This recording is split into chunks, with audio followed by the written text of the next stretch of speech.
for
All right. Good. I guess, is it still morning? Must be the afternoon now. It's afternoon. afternoon, Okay. Good afternoon, everyone. This is campusnation.com, the sports animal, your home for high school and college sports, and also WZAA 106.9 LPFM up in Jeffersonville, Ohio, Fayette County. We are at Wilmington College today. We've got a men's doubleheader baseball game today. We have the Oberlin Yeomen, and they will be facing our Wilmington Fighting Quakers. Dean's on our camera down first baseline, and I've got Charlie Hargrave and yours truly here to do our broadcast today. Wind is blowing, but the sun is out, and hopefully we'll have no problem getting two baseball games in, Charlie, 9 innings each. So Charlie was trying to do some lobbying here before the game begins and get them cut down to 7s. But we'll do the whole 9 innings, both games, right here on Campus Nation and WZA 106.9 LPFM in Jeffersonville, Ohio. And it is a beautiful day today, Charlie. oh, sun's out, looks great. No snow. No snowmageddon hit. It hit south of us about 40 miles. So I'm glad of that, but it's kind of funny because it just looks beautiful out here. But that wind's probably what 20-25 mile an hour at times. I'd say at least. Hey, Mitch, I forgot to ask you: are we linked up on the Quaker website? So we're all set to go. Okay, good deal. For those of you out there, because we've got about 20 minutes until this first game of the doubleheader is supposed to get underway.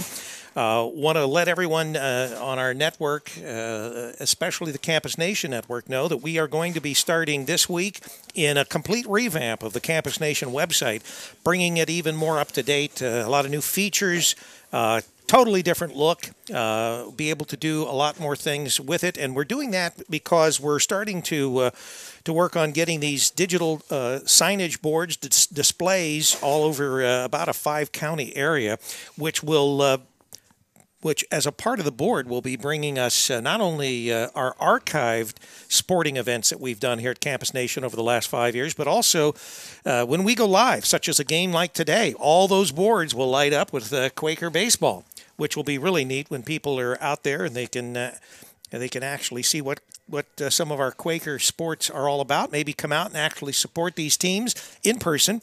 Little nippy today, but we do have a few people out here that look like they're in the stands. And if you're in your cars, you can listen to us there or watch us there on your Wi-Fi internet device. So that might be the smarter move today. Go back there and sit in your cars and listen to the game. And when my son was young and I was coaching knothole baseball, and coached for the Wilmington High School. Well, Wilmington, it wasn't high school at the time, team. The season started around the 15th of March, and we had problems getting those first games in because of the weather and, snow and rain and sleet and all that kind of stuff. But that's when baseball has to start in order to get these games in before school's over. And the Quakers, they have been on a short trip down to Florida.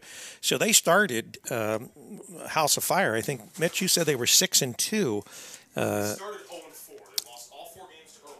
Right. And then they went 6-2 over break. Okay, so over break it was 6-2. Anyway, and they've already played a doubleheader here at home last Sunday.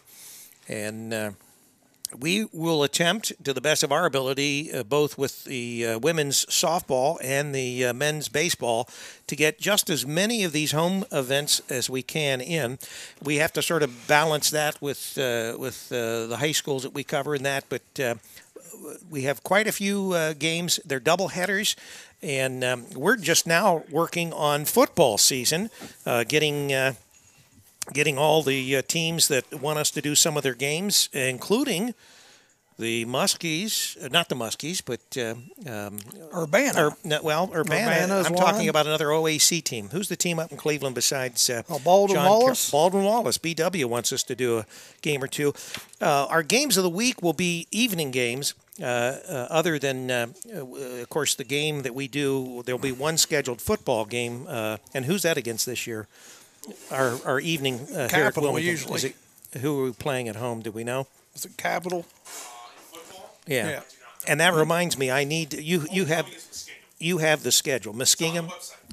Okay. All right. So we'll look that over and get all that information on our site as we revamp this new website as far as upcoming events and things. But we're going to be doing some Urbana games on Thursday night. There's a lot of college teams that are going to Thursday night football, and so that affords us the ability to not only do those Thursday night games, but also we'll be able to do all the Wilmington home games and some Saturday night. And I think there's a game or two that will be a Sunday night. Probably Sundays, yeah. And we were up at, for instance, for Malone, we did, I think, 3 games with the Pioneers. And that was at the NFL Hall of Fame, Tom Benson Stadium. So we are all over the place. Neat. Yeah. It is. It's very neat.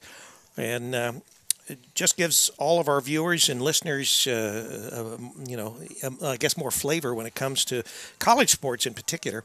And anyway, so Charlie, do we have any facts and figures and interesting information as far as these two teams? And let's see. Not a whole lot. Just like Mitch said, Earl beat Wilmington their first 4 games of the season. Then they won. So they started out 0-4. Yep. Then they won went the next 6-2. 3. They won the next 3 versus Gallaudet and Lakeland. They lost to Skidmore College. Then St. Michael's they won. And one of those ended up being a 14-inning affair. Lost to Coast Guard. Well, let's hope that we don't have any of those. Yep. Oh, I know. They won against Bluffton in a tight 1-0, and they again 3-1. And see, some of these were 7-inning games. So Pitt, Bradford, they lost 12-0, but then won the second of a doubleheader 5-2. So, and then Muskingum, you say they got beat, I think, yesterday at Muskingum. That's right. So they are now 8-9.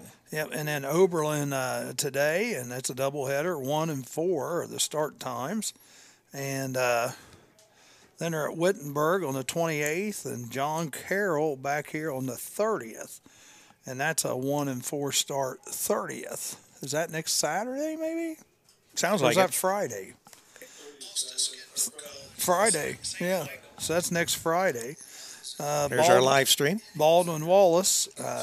They go to Baldwin Wallace on the 7th. And then basically it's pretty much just OAC opponents except for Kenyon and Wittenberg. It looks like they play Kenyon. The Tigers. When do they play the Tigers? Is this next week? No, it's on not till April 25th.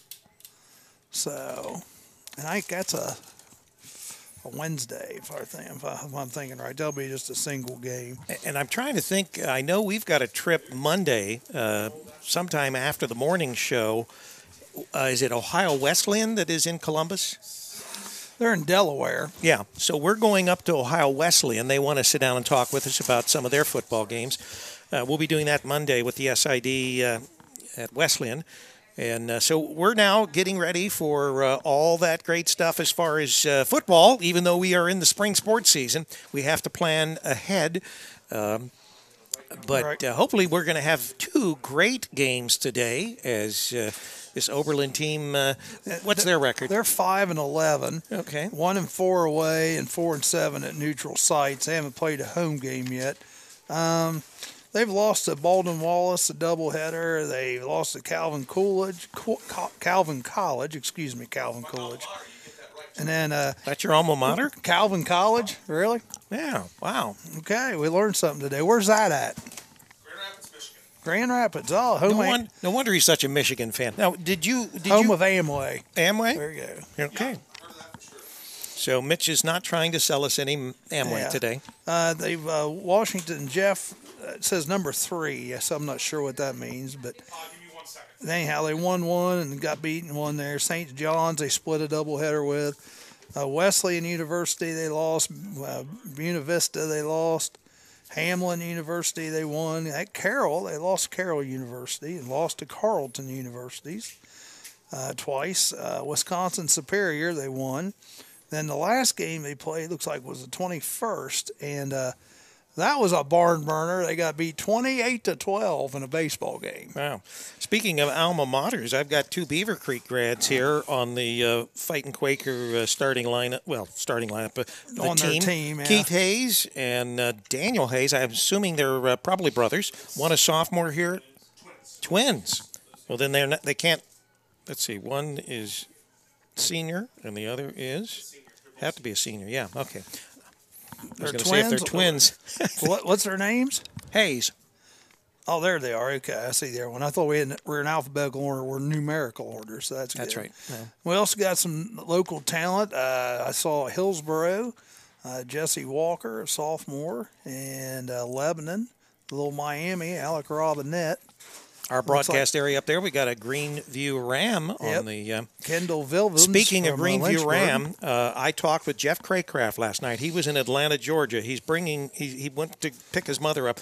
Jeff's a big baseball fan. Of course, he's the head basketball coach now at East Clinton for their girls team, and he is very interested in coming into the booth with us. Oh, good. And so, and Jeff is very knowledgeable as far as baseball. That's probably really his first love, I think, is baseball. But so we'll be bringing him into the booth here in the near future. Wilmington right now, they're just what we're seeing is we've got they're getting the grounds already. They're getting ready to put in the batters boxes, and they're still out dragging the field. And we got about 12 minutes here before game time. Both teams have taken infield. It's cold today, folks. And it's I'm not only sure. about, 35, 40 degrees, and the wind's blowing hard. It's 29 according to the 29? 29. Really? Yeah. Dang. But I was out scouting these fields about a week ago, maybe 10 days ago, and it was kind of mushy out there in center field here on the baseball field. I imagine that's probably dried up now. But, with snow, you got snow laying on the ground absorbs it what it can. So it's difficult maintaining the field, especially this time of the year. And it looks like it's a really pretty good shape. I mean, I hate to say it, but over here on the side, looks like it could use rolled a little bit. Looks a little rough, maybe. Well, out I'm in sure foul they territory. wouldn't object to you getting out there with your roller and I don't have running one. around. I don't have Well, one. they'll provide you one. Yeah, well, that'd be easy. I could drive a roller. We actually do. We're getting some fans here on both sides. There's a few Yeah. all snuggled up. They've got their football blankets and everything. That's where they need those one things, those little tents that you can put up. And The set in. umpires are here. They're coming down third base line, third baseline behind the dugout over there. That's good. So we do have umpires. That's always good. So it looks like they're putting. They got the bases down. All right, and just so that everyone knows, and of course, you're watching us. Probably you've gone to the Wilmington Quakers website. Live stats will be active here very shortly. You can always check in to see the stats as they are happening. And, of course, then our broadcast you're watching as far as the Campus Nation website. But and we want to thank everybody for tuning in. The numbers continue to climb as people are logging in and watching this broadcast. And for those of you that might be aware and out, obviously, in the Oberlin area, we want to welcome you to our broadcast. Good to have you along today. As you can see, in Southwest Ohio, a beautiful day. Sun is shining. It's a little nippy at 29, but it should. A little. That's a nice way to put it. A little. Second game. It's freaking cold here, folks. I'll just tell you right now. Second game, it should get a little warmer. The dimensions of the park down the third base line and the first base line, 300 out to the fence. and dead center 400. In the alleys, 375 on the third base side and 370 on the first base side. So we'll see if anybody makes the fence today. I don't think that's going to happen because that wind's blowing. The wind is blowing towards the third base line and the visitors' dugout. And it's very strong. The flag is really pretty stiff. It's stiff and straight up. So, and that's been the way. I was here earlier. I was here earlier this morning, probably about 11 o'clock, and the flag hasn't. It's straight out. The wind. Straight out. Yeah, it's straight out. Yeah. It is straight out. It is. Yeah, it's. I don't know. What do you think? 25, 30 mile per hour winds at least. And I don't think anyone's going to be hitting anything out of here down the first baseline. So if it's going to go out at all, it's maybe left field. Maybe it would have to be left field. Yeah, maybe. Yeah, and I even would say dead center. You're probably not going to see that. But with the wind blowing the way it is, Charlie, I think that maybe we might see some fun times out there in the outfield if the ball gets up in the air and gets blown definitely. around. Yeah, you're right. There'll be definitely some. There'll be definitely some misses today just because of the wind, I think.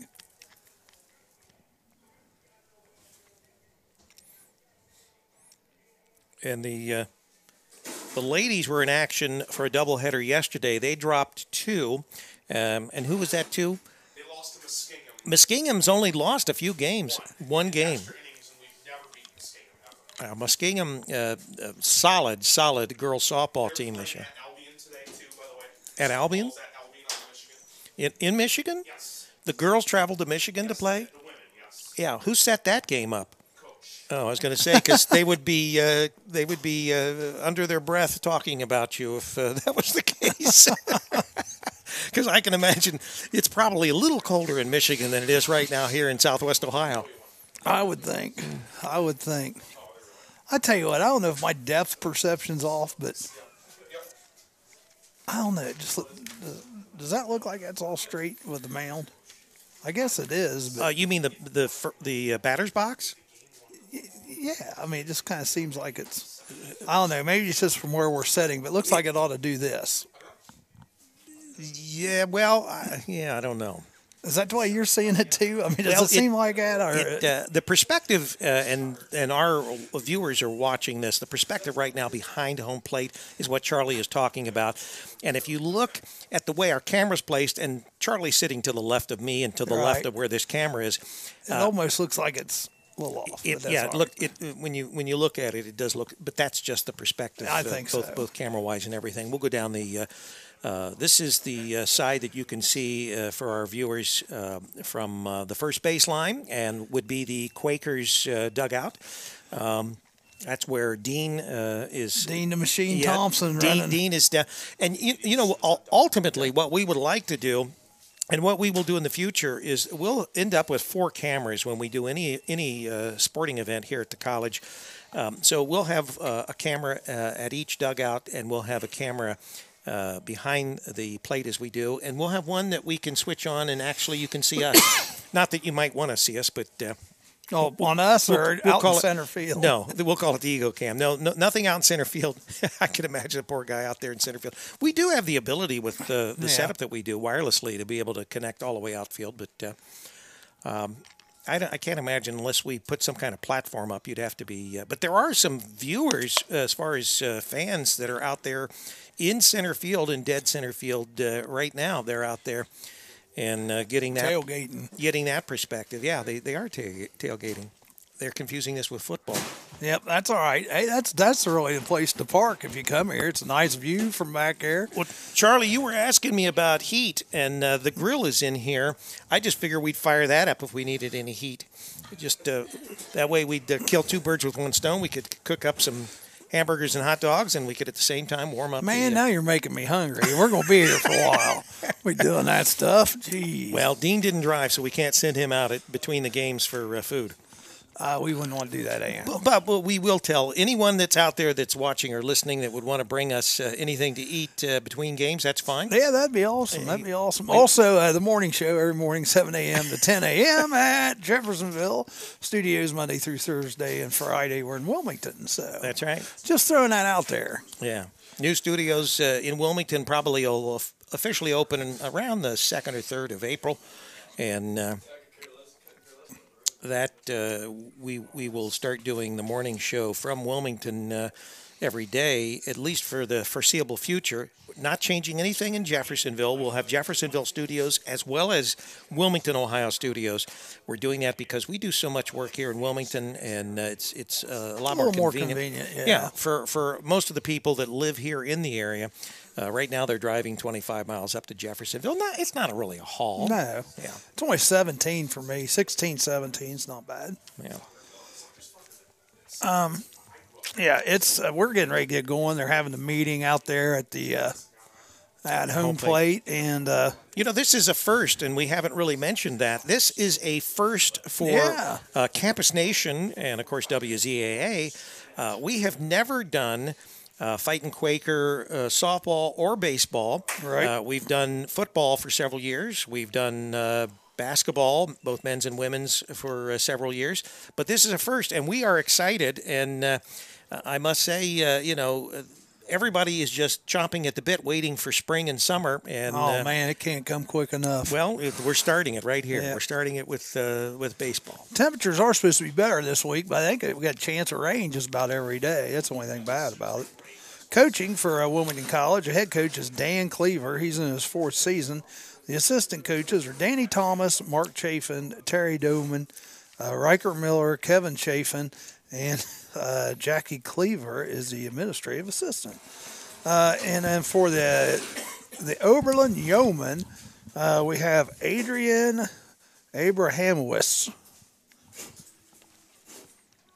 That's pretty good. Pretty good. There's no phonetic spellings for us, folks, so we'll try to do as best as we can. And they're playing the Star Spangled Banner right now. And Brandon Johnson and Matt Wilson are the... Lacrosse. That's from lacrosse. Oh, that's the lacrosse national anthem? Okay. Well, the football field's right there, Trevor. Right. Well, no. We could. Hey, Mitch, you could just use that. Yeah, you could have said, just listen to the lacrosse.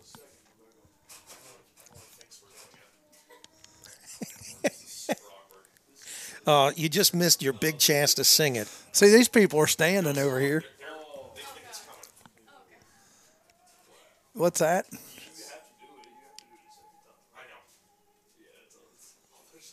They're all, because they all think it's an anthem, but it's not. Right. That's from lacrosse. Oh, geez. Okay. Well, there's a lacrosse match going on right now too, which At is the only football about stadium. maybe 100 yards away, 200 yards away max. Well, down the line, it's 300 feet, so yeah, figure it out. Yeah, so there you go. That's 100 yards. There should be about 150, further 200 than yards. That's what I said. It's further than you'd want to walk, right, Charlie? That's where I parked, was clear out there. You know, the good thing about doing baseball and softball is we don't have to go up and down the stairs to the press box. We're right here on the ground floor. Yeah, that's true. I do like that. I figured we'd be up a little bit, though. I figured we would. I don't know. I just thought we'd be elevated a little Good bit. afternoon, ladies and gentlemen. Welcome to the campus of Wilmington College and to Tewksbury-Delaney Field for this non-conference doubleheader baseball contest pitting the visiting Yeomen of Oberlin College. Mitch Blankenspoor on the mic today for the college. To meet the starting lineups, both He is our SID. Yeomen of Oberlin. Batting leadoff, number 40, the DH, Milo Sklar. Batting second, number 5, the right fielder, Max McGee. Batting third, number 43, the first baseman, Quinn Butler. Batting cleanup, number 29, the catcher, Brendan Mapes. Batting fifth, number 37, the center fielder, Amari Newman. Batting sixth, number 19, the left fielder, Jack McGowan. Batting seventh, number 32, the third baseman, Ian Dinsmore. Batting eighth, number 20, the second baseman, Derek Martin. Batting ninth, number 2, the shortstop, Sam Harris. And pitching on the bump for Oberlin is number 9, Zachary Steer. And now it's going to be the starting lineup for the Fighting Quakers. Leading off and playing third base, number 22, Nick Silvis. Batting second, number 21, the second baseman, Gage Bly. Batting third, number 10, the center fielder, Josh Schwab. Batting cleanup, Number 34, the first baseman Luke Kleindl, batting 5th. Number 4, the shortstop Shane Hale, batting 6th. Number 6, the left fielder Antonio Miller, batting 7th. Number 29, the designated hitter Jake Hyatt, batting 8th. Number 13, the catcher Casey Bodorf, batting 9th. Number 27, the right fielder Joe Legan, pitching on the bump. For your fight Quakers is number 5, Jarrett Troutman. Now, if we could ask everyone to please rise, gentlemen, the caps. Now we're going to have Second playing of our national anthem, first one coming from the men's lacrosse contest, about 200 yards from us. Again, our nation's national anthem. That's why I said 200 yards. What's that? I mean, I gotta play it again, don't I? I can't not play it. Yeah, play it.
All right, now we had our official Star Spangled Banner. And we're getting ready to get started. Pitching is number 5, Jarrett Troutman. He is a junior out of Hartville, Ohio. Fans, a reminder, there are concession stands located behind the press box, candy and drinks. Candy and drinks located behind the press box. No hot dogs or hamburgers, Charlie. No hot dogs or hamburgers. Hey, Mitch, can I steal those names?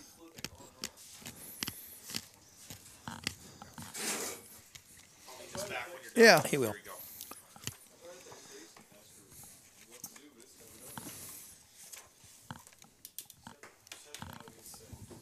All right, so our starting game time temperature, I'm sure everybody wants to know. 29 degrees and sunny. Well, 29, we're supposed to be to a high of 45 today. So we've got a ways to go, but we've got some time. This will be the first of 2 today, and we're about ready to play baseball.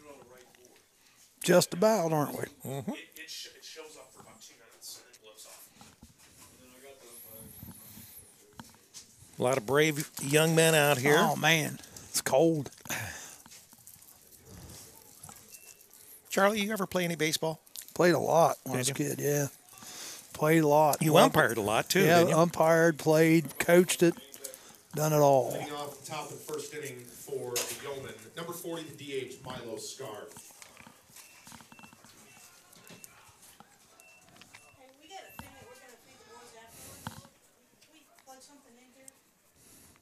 All right, first pitch. All right, here we go. Scarf at the plate. It's a strike. First one's a strike.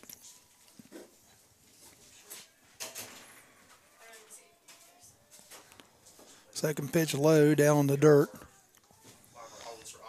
Third baseman's playing in up on the grass. First baseman's playing in. Shortstop, second base at regular depth. The outfield is straight away, it looks like. Ball's hit to third. Nice pickup by the third baseman. Throw over to first, and we've got our first out. All right, one down.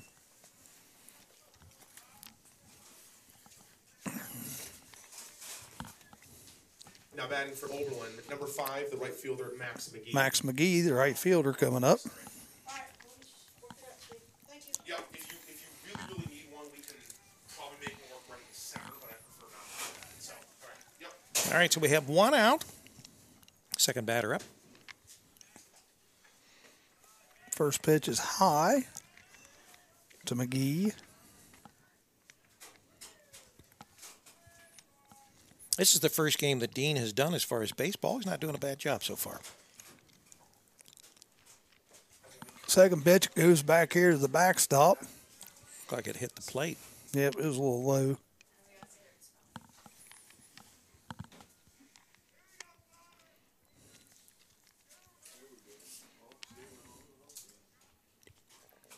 So 2 balls, no strikes. 3-0. 3-0 to McGee, second batter here for the Oberlin Yeoman.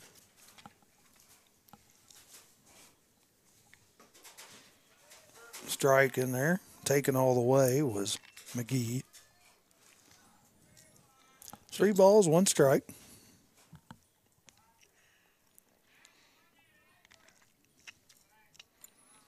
Pitch is on its way. Oh, wow. Hit right back up the middle. That's going to be a base hit by McGee.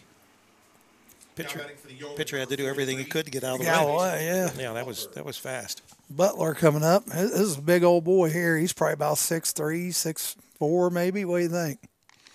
At least every bit of it. I'd say you want to pitch him in. You don't want him to get his arms extended. No. This is going to be hard to hit one real hard today, far, because that wind's just killer. Big lead by McGee at first. Troutman looking over. First pitch is a strike.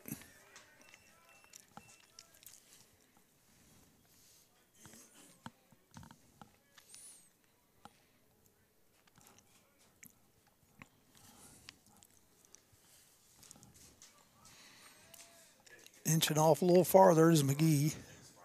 He goes, hit and run. Ball hit to the third baseman. Throw to first. That's the second out of the inning. So the runner advances to second base. Stepping in the batter's box for Oberlin with 2 outs. Number 29, the catcher, Brendan Mapes. Mapes coming up. So he's Oberlin's catcher. Yep. Boy, that wind. Look at his pants blowing like that. Yep. It's not good.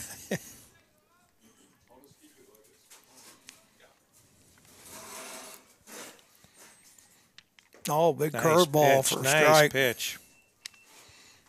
Big curve. I like that one. So we got 2 outs, runner at second. Mapes at the plate. Big gap open between the first baseman and second baseman. If he can go that way, he might be able to get a run in.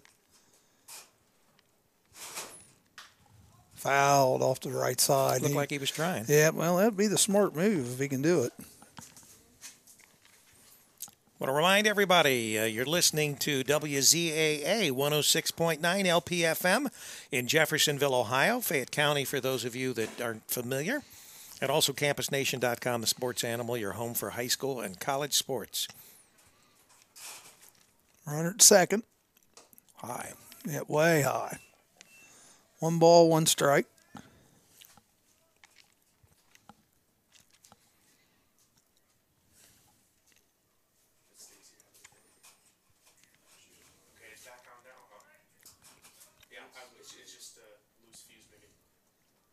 Next pitch, foul to the left side, so he's got Mapes down, 1 ball, 2 strikes.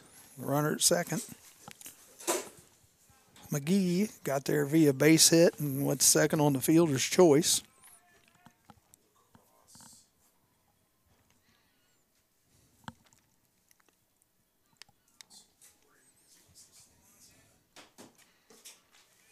Just a little low. Pretty nice looking pitch. It was a nice looking pitch.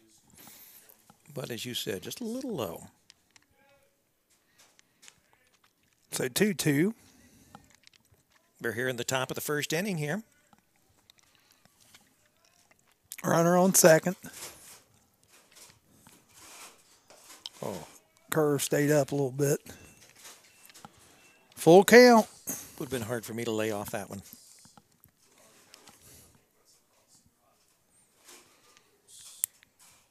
Who's lacrosse playing today, Mitch? Mount Union, and they're down 3-0. All right, is this men or women? Yeah. Men's lacrosse. Foul ball down the third base line. So we'll try to keep you up to date on the scoring from the lacrosse match up the way.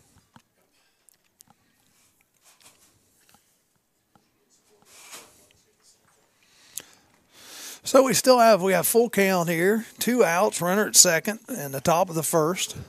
Oberlin threatening here. Ball's fouled off again. Mapes is hanging tough in there. He is doing all he can to hang in there.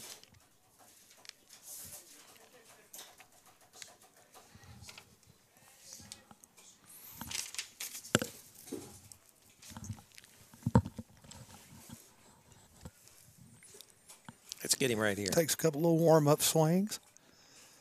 Looks back at second. No one's there covering. Steps off. Full count, you almost got to think, good chance he may be taking off here with they're a going to pitch. send the runner. There's no question to what the best jump they can as far as an attempt to score. No, he holds up. Foul back. Is it going to stay in play? No, it's out of play. Wilmington College first baseman went chasing it, but it wasn't going to happen. By the way, Wilmington's in their home whites today with like the lime green numerals. Oberlin is got like maroon and gold or yellow? Yeah, gold tops with gray bottoms and their away uniforms.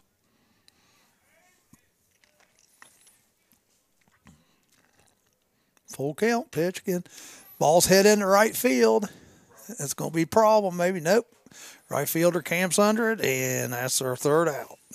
For Oberlin, at the top of the first, no runs, 1 hit, no errors, and 1 runner left on base. Wilmington that in the home half of the first, score tied at 0-0. All right, Fighting Quakers will be up in their half of the inning. Our score 0-0.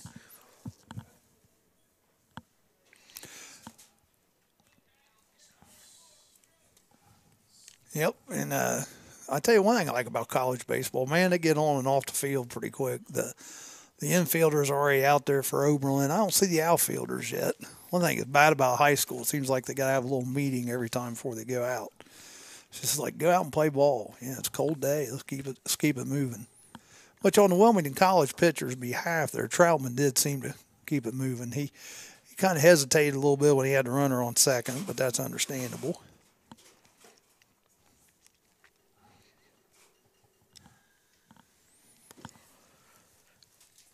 They use 2 umpires for these college games.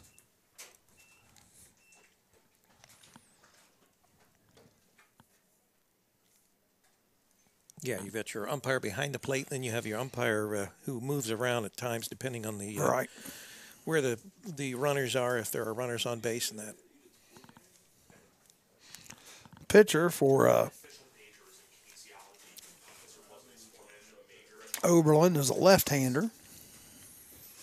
Something to be said about lefties, Charlie. Yep.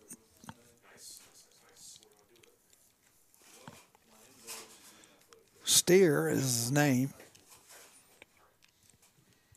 Leading off the bottom of the first for the Zach Steer. Third baseman Nick Silvis. Silvis going to lead it off for Wilmington. He is a sophomore out of Beaver Creek. Go Beavers. Well, it said Indian Lake. Go. Does that make sense? I think I saw that right.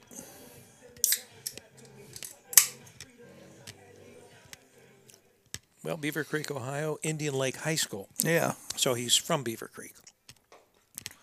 First pitch in there on the outside corner is a strike. Silvis is a left-hand hitter. Third baseman's playing in the right side, and the shortstop's playing back. And the ball's hit. That might fall. Nope, it's going to go a little farther than I thought. Fly out to left field. That thing kind of carried a little bit. But we said we thought that might be the case. Bly. The way the wind is. Bly coming up. Number 21. Gage Bly. He's a junior out of Harrison, Ohio. Harrison in the Cincinnati area. There's not a lot of space in here, brother. Yeah. All right. Ball's hit between short and third. Shortstop makes a nice play. Has a little trouble getting it out of his glove and throws him out. Just barely. Two down. Thought he might make it when the shortstop kind of trying to get it out of the whip. Yeah. Josh Schwab. Schwab.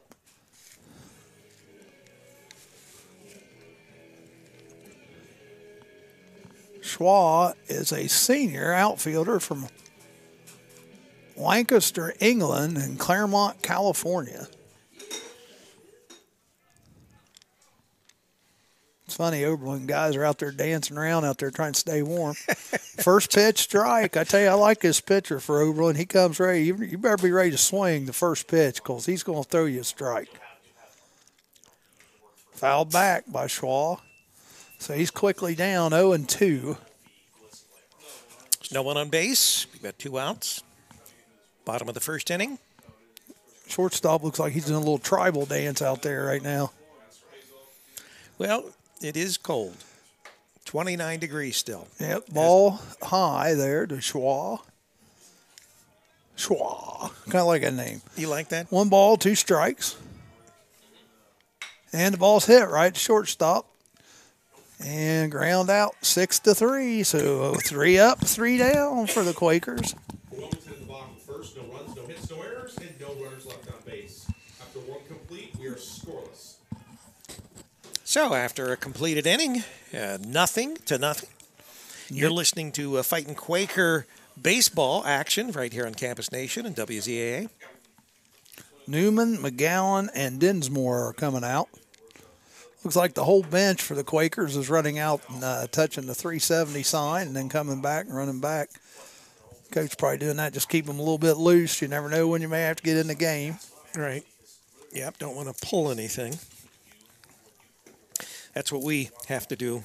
We did that several times before the game started, Charlie, didn't we? We ran out there and touched the I might pull something just getting up out of the chair. As cold as it is today. I tell you, does your muscles, like, when you get older, because I've noticed this year more than any. Well, there's the question, Charlie. I'm not older. Well, when you get older. I didn't say you're old. Like I just said when you get older. Yeah, like me. You ever find, like, your muscles in your mid, like, cramp up like Charlie horse muscles sometimes? Not really. Well, I think it's weather more with me. I'm just like, oh, it hurts sometimes. Got to stretch out. So coming up is Newman, number 37.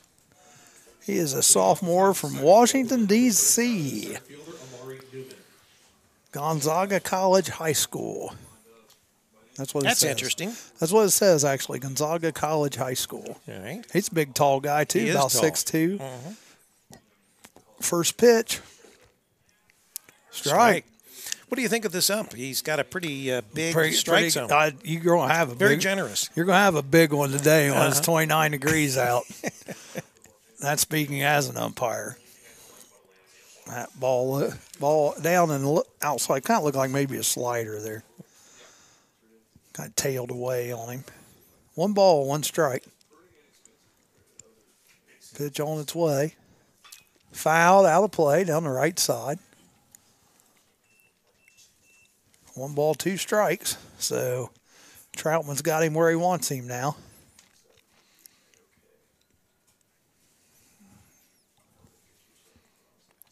Trying to get him on the inside. Smart idea. And he fouled it out of play 1 more time down the right side. He wasn't too happy with himself there that he swung at that. Well, he thought he... He's just trying to stay alive. You know, you got 2 strikes. I get it. Pitch is on its way. 1-2. Outside. 2-2. It's not blowing quite as hard as it was earlier. It's still wind, but not as much. Yeah, this would have been a hard one to do if we were outside.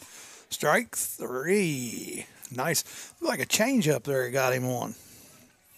Yeah, I couldn't imagine being out in the element and trying to do this. All you'd hear is this.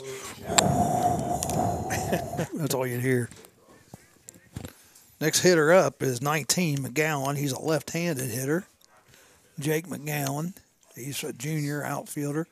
Looks like from Amherst, Massachusetts. Tell you, this team is from all over the place. A lot of New Yorkers on this team. A lot of Connecticut, some Ohio, New Hampshire. A lot of East Coast kids on this team. First pitch to him was a ball. Second pitch drilled down the left field line. That's fair. Fair ball. He's going to make the turn at first. He's looking at second. He's on his way, and he slides in safely. So a double. That hit right on the line, too. Yep. So 1 out double by McGowan, and Dinsmore is coming up. Dinsmore is a junior out of Scarsdale, New York. Is that where they invented the diet? I don't know. Might be. Strike one on the inside corner. I don't know if McGowan liked that very well. Or not McGowan, but Dinsmore. McGowan's out there on second, getting a nice lead.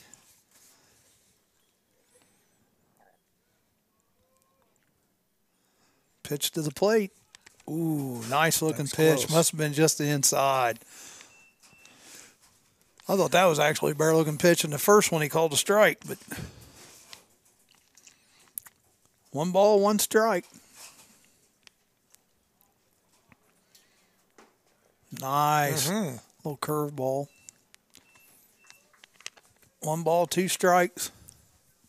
No score, the bottom or the top of the second inning. Somebody's got a tent set up out there in the outfield.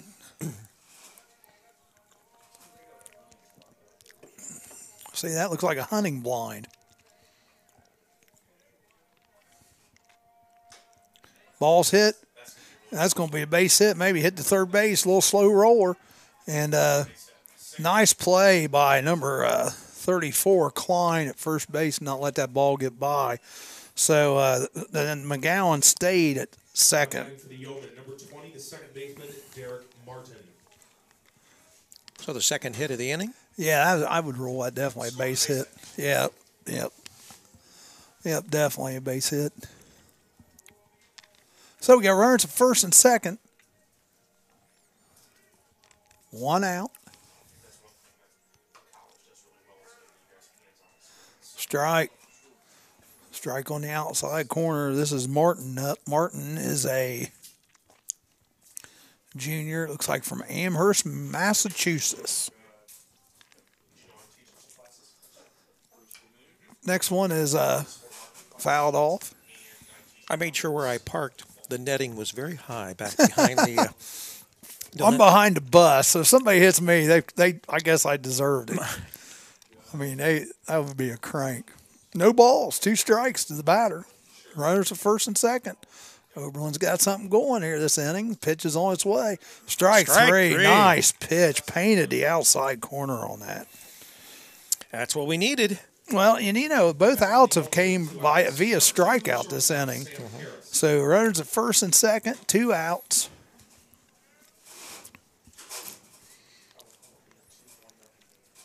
Two on, 2 out, top of the second inning. And the batter is number 2. Imagine that. Harris. Wow. First pitch is a ball to Harris, and he is a senior infield from Buffalo Grove, Illinois. Oberlin must do a big recruiting deal. Yeah. Ball up high, 2 balls. Now you got to come back here. You don't want to get down 3-0. Runners at first and second. Harris is at the plate. Pitch is on its way. Nice pitch. Yep, strike 1. 2 balls, 1 strike. Terry Reaper joined us in the box. 3 balls, 1 strike now. All right, 2 outs. You send the runners? Not with 3-1. You're taking too big a risk there, but definitely full count, obviously, you're going to. Runners go. Third. The one on third goes, and he's going to be out. He slid over the base and then got tagged. All right. They're asking for wait a minute, they're going to appeal. For appeal here. Okay.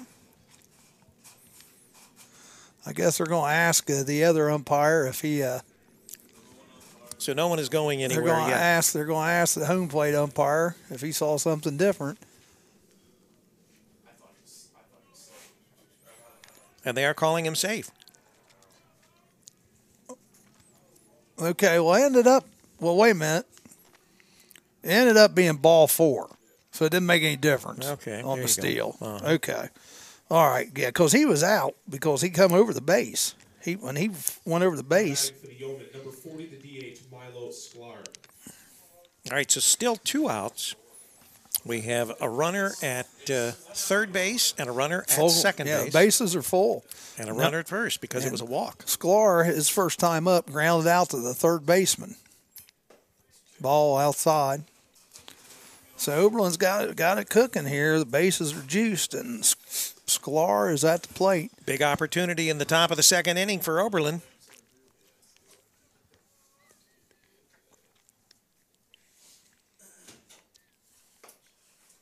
Strike. Oh, good.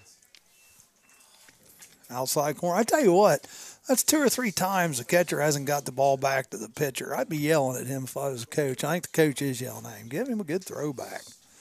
You know? You don't want to make your pitcher work harder, anything that he doesn't need to do. Right. I agree. 1 ball, 1 strike on the hitter. Bases are full. 2 outs. Another one. That's the same place the other one was. He didn't like that outside corner pitch to Sklar. 1 ball, 2 strikes. I'd put one right there, maybe just a little bit higher. That way, if he does hit it, most likely he's just going to pop out.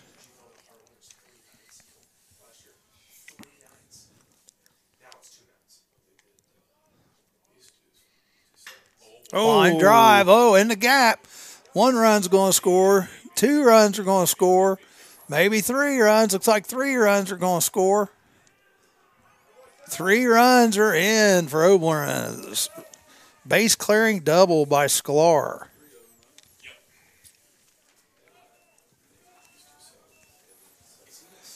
Good knock. And he was down to 2 strikes too. Yep. Got a little conference at the mound. Yep, 3-0. Oberlin, 2 outs. Both outs have came via strikeout, and he was down to 2 strikes on that batter also. Coming up is McGee. And McGee, the first inning, he had a fielder's choice that went. Oberlin, number 5, the right fielder, Max McGee. Excuse me. No, he had a base hit the first time up. McGee, he's the one that hit the ball right over the pitcher's head last time, right up the middle. Right. Yep. All right, still 2 outs. Man on second base. We're in the top of the second inning. Oberlin has scored 3 runs thus far.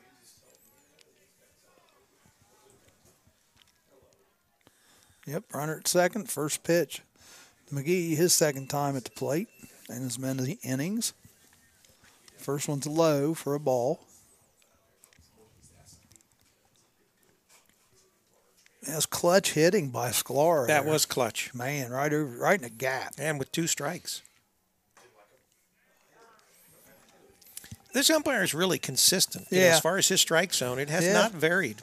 Yeah, well, that might have been a little high on a warm day, but today that's a strike. Right.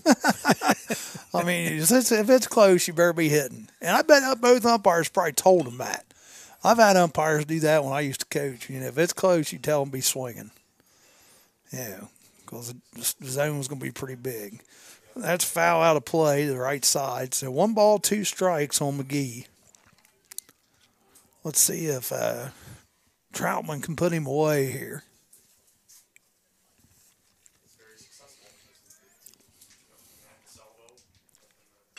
Whoa. Oh, they're going to get there. Oh, nice effort. That's going to go. That's a base hit, but he stretched it into a double, just out of the reach of the right fielder, and that brings Sklar in. So 4-0. 4-0 now. So the Yeomen have struck for 4 runs in the top of the second inning. Still batting. You have 2 outs. Yep. The wind's picked up too. 4 hits and a walk this inning. Runner at second, and this is Butler up. He grounded out the third the first time. And he's a big old guy. I mean, this guy, if you get one down his alley, he looks like somebody could maybe pop make one it to out. the fence, yeah. He's, like I said, probably about 6'3" or so, and probably goes a couple hundred, 220, 240, something like that. Fairly lanky. Yeah. But he's got not some real muscles. thin, though, either. You know, No, he's got some muscles. He's been in the weight room. First pitch was a ball. The Wilmington College catcher went out there to talk to the pitcher for a minute, and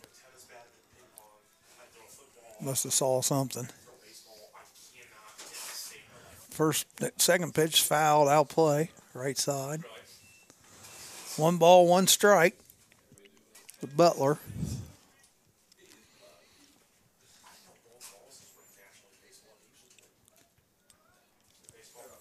And it's not getting any warmer here, just so you guys know. It's not. Well, they didn't listen to my suggestion. We got a timeout. Timeout just for a second. Yeah. No one fired up the grill, the Barbie, and to help heat the press box. Still 29 degrees. Hasn't budged since we started the game. Fouled off again, out of play to right side. So 1 ball, 2 strikes now on Butler.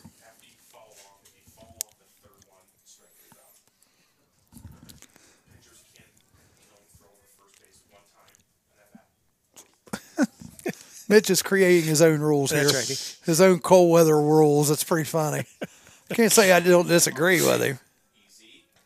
I said I didn't disagree with you. Fouled off his foot. Butler. I would not want to take anything off of any appendage in this weather. Well, you know, in softball, slow pitch softball, they have those 1-pitch tournaments. You know, everybody comes to the plate, it's full count. You either walk, either strike out, or you're swinging. Those are kind of fun to play in. They go pretty quick. 4-0 here. Oberlin's erupted for 4 runs this inning. Runner goes. A good one to run on. Pitch was outside.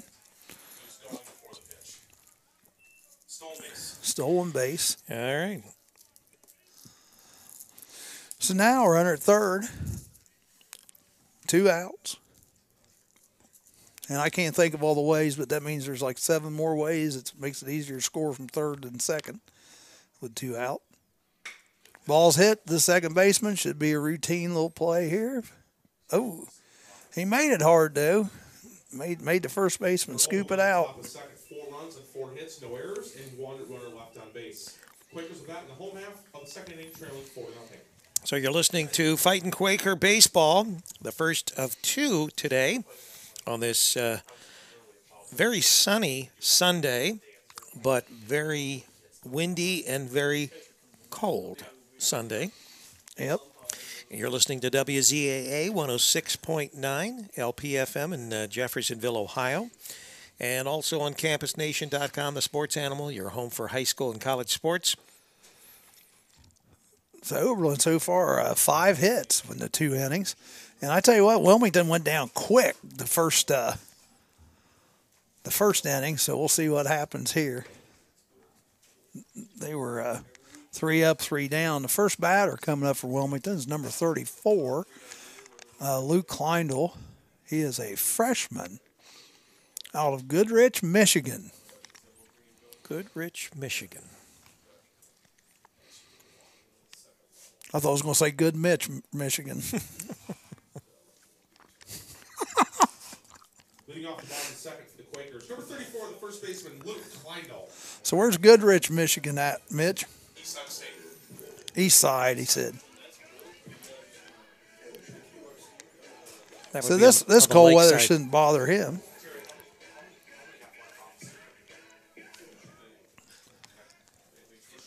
He's digging in. Steer, ready to throw the ball, and he doesn't mess around. First pitch strike again.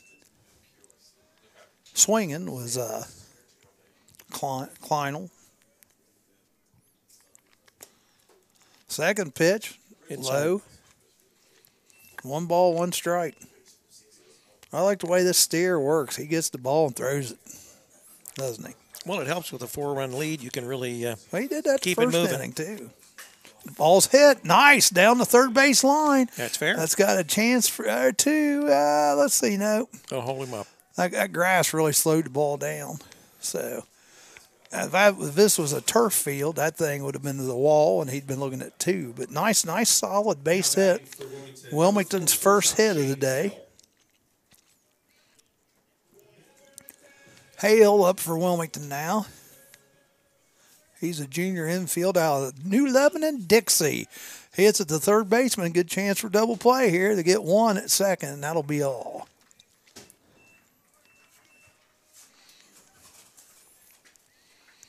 So 1 out. Now batting for the Quakers, number 6, the left fielder, Antonio Miller. So runner at first, fielder's choice by Hale.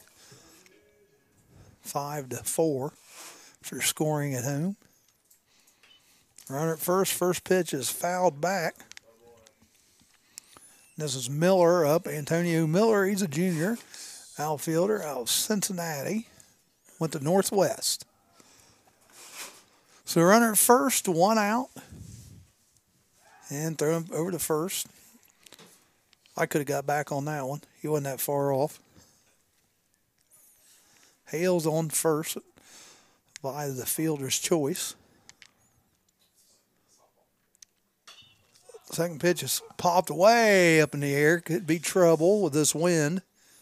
The shortstop makes the catch, though. Stayed with it.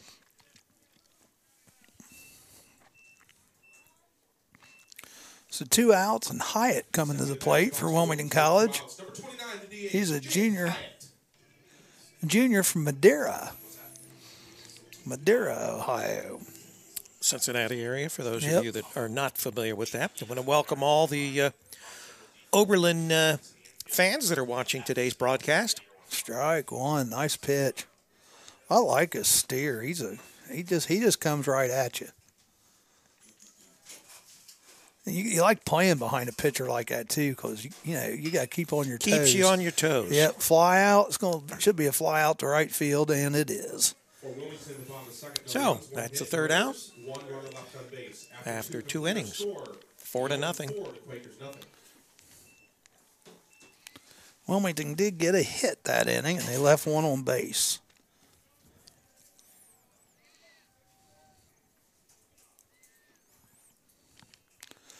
So after 2 complete, it's 4-0. And coming up for Oberlin will be Mapes, Newman, and McGowan. Mapes flew out the first inning, and Newman struck out the second inning. But McGowan and Dinsmore had a double and a single. That's who got the rally started the last inning.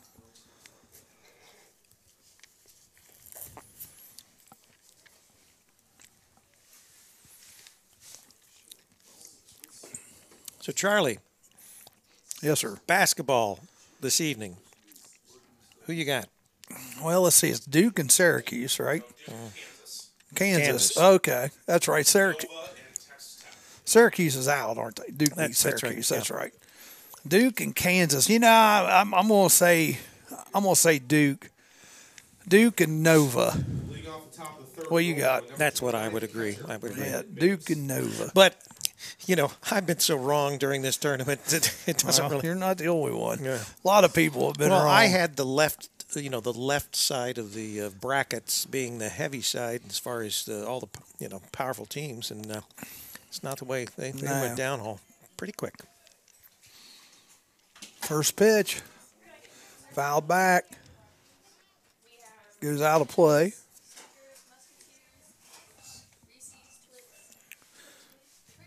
So Mapes was at the plate. He flew out to the first baseman the first inning. 1 strike on him. We'll have to tell Dean we had a T-bone in here. Yeah. He'll like that. Next pitch. Up high. 1 ball, 1 strike. So that music, is that coming from the lacrosse field, I take it? Okay. Last score we had, Wilmington was down. Oh, it's 6-1 now. Okay. Ball's hit down the third base line, foul. Softball's getting beat 5-0. They're in Michigan. Yeah. Are they known for something? They won a national championship in football in 1994. National championship, because I've heard of them for some reason. Only MIAA team to do anything in postseason in football. Okay. So it should be, I think it's 2 balls, 1 strike right now. We're having problems with our scoreboard today. It keeps coming on and off. Right now it's off, isn't it? Yeah. No. Yeah, 2-2. Want to remind you, we've got our live stats on the WilmingtonQuakers.com website, so you can also see the video there. So you may be watching it there. You may be watching it on Campus Nation. Wherever, as long as you're catching it. Next pitch. Oh, it's going to be high. Full count, I believe, right now. Nope. Yeah, full count. That's what the ump says. Usually I just put up the fists, full count. But he did the 3-2 there. And ball's fouled off again. Looks like the first baseman might have a play on it. And, oh. He was over there by Dean. Yep, the wind got a hold of it and just couldn't make the play. Dean was scared to death he was going to get hit. I thought he was going to make the play for a second, but didn't happen. And that's where he went the first inning, this Mapes. He flew out to the first baseman. So currently 4-0. Wilmington down. And we are in the top of the third inning. Another foul. Back. He's hanging tough. He is. He just swung at ball 4 there. I think that's what he's mad about. That was pretty high.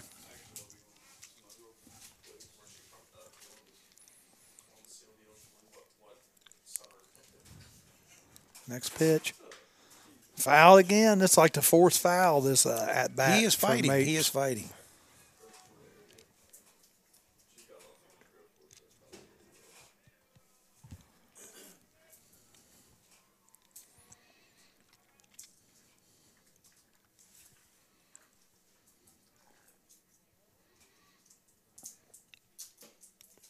Oh, ball 4. He held off. He kind of acted like he wanted to go for it, but he held off. So leadoff man aboard here, and Newman coming up. And Newman struck out the first time.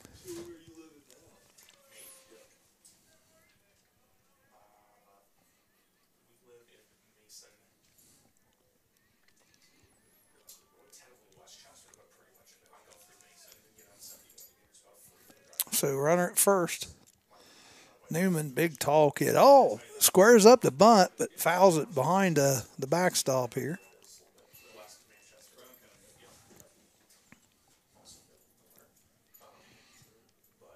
So 1 strike. So that pulls the Wilmington College third baseman in. I don't know if I'd want to be in against this guy. No. My gosh, I wouldn't want to be in against this guy. Yep, he squares again, but fouls it off. 0-2, he's not very happy with himself. He's probably not very happy he's being asked to bunt, because this is your 5th batter in the order, so he's probably not called upon to bunt very much, I wouldn't think.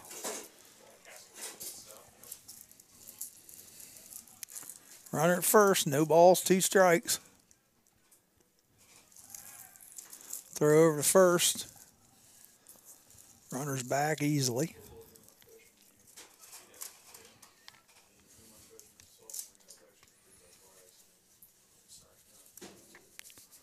Pitch is on its way in the dirt.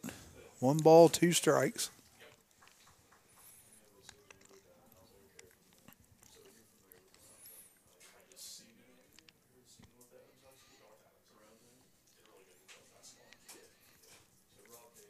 One ball, 2 strikes, runner at first here. Top of the 3rd. Uh-oh. Ball's hit to center field. As long as they can not mess with the wind, we should have her out there. Nice play. Nice sliding catch out there by number 10, Joshua Chua. Stepping in the batter's box for Oberlin. You like saying that, don't you? Chua. Yeah. Wasn't there a commercial and they weren't saying Schwab, but they were saying something like Schwab. Charles Schwab. I don't think that wasn't it. McGowan coming up. McGowan doubled last inning. So runner at first and McGowan up. Throw back over to first. Not really sure why we're throwing over there. He's not getting that big a lead. Guess he's wanting to keep him close, obviously, but he's not that far off.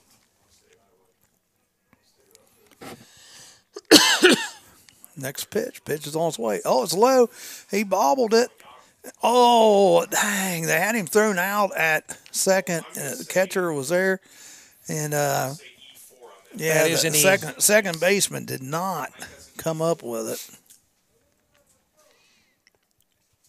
The catcher did bobble it, but he got the ball down there, and the second baseman catches it. We got 2 outs. Now we got 1 out and runner at second. Pitch on its way. Fouled back. I believe our count's 1-1 right now.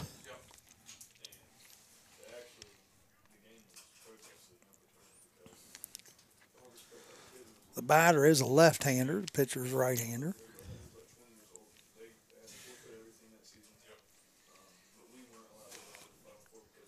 Oh, nice shot down the left field line. That's going to get past the left fielder. It's going to score 1, and he's on his way to second with his second double. McGowan, 2 doubles today. 5-0 now.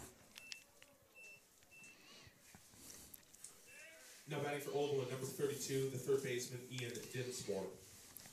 Charlie, I'm going to rule that still an earned run. Okay. He would have scored first base.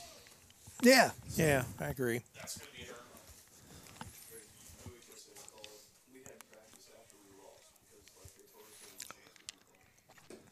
So as we were saying, that is an earned run. Yep. So it's 5-0. Runner at second now, 1 out. And Dinsmore, he had a base hit the last time up here too, the batter. Right-handed batter. He's 1 for 1 today. Oh, the runner's going to third. Going. Ball's there. Safe. He's safe. Oh, he beat it. It's a stolen base. Kind of an awkward slide down there. I think he's okay. Yeah, he looked like he was a little.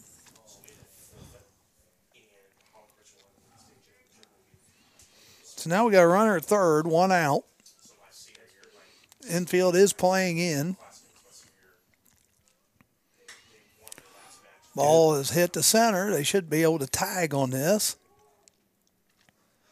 And the ball's coming to the plate. They got a shot at him. Oh! He's safe. Wow, they called him safe at the plate. Hmm. 6-0. Sacrifice. That was, Batter's box for the Yeoman with 2 outs. Number 20. I tell you what, I'd like to see that again. We need instant replay on that one. I should have done that. We do have replay. I just didn't think about it. This is baseball. I'm not thinking. Yeah. Ball's hit. Left field should be the third out of the inning. And it is. Martin flies out. We need instant replay on that one. I should have done that. We do have replay. I just didn't think about it. This is baseball. I'm not thinking. Yeah. Ball's hit. Left field should be the third out of the inning. And it is. Martin. Fly. So we just did a replay just to make sure that everything was set up for it. And we're getting ready to head to the bottom of the third here. We got Botteroff, number 13, coming up. He's a sophomore catcher out of Columbus, Hamilton Township. And Legion, he is a freshman out of Clinton Massey. Oh, Clinton Massey product. That's good. Lives more near Blanchester, but he went to Massey. Mm-hmm. There's some pretty good D3 basketball. The upper echelon D3 teams all beat D2 teams. Leading off the bottom of the third for Wilmington. Number 13, the catcher, Casey Bottorff. Botteroff.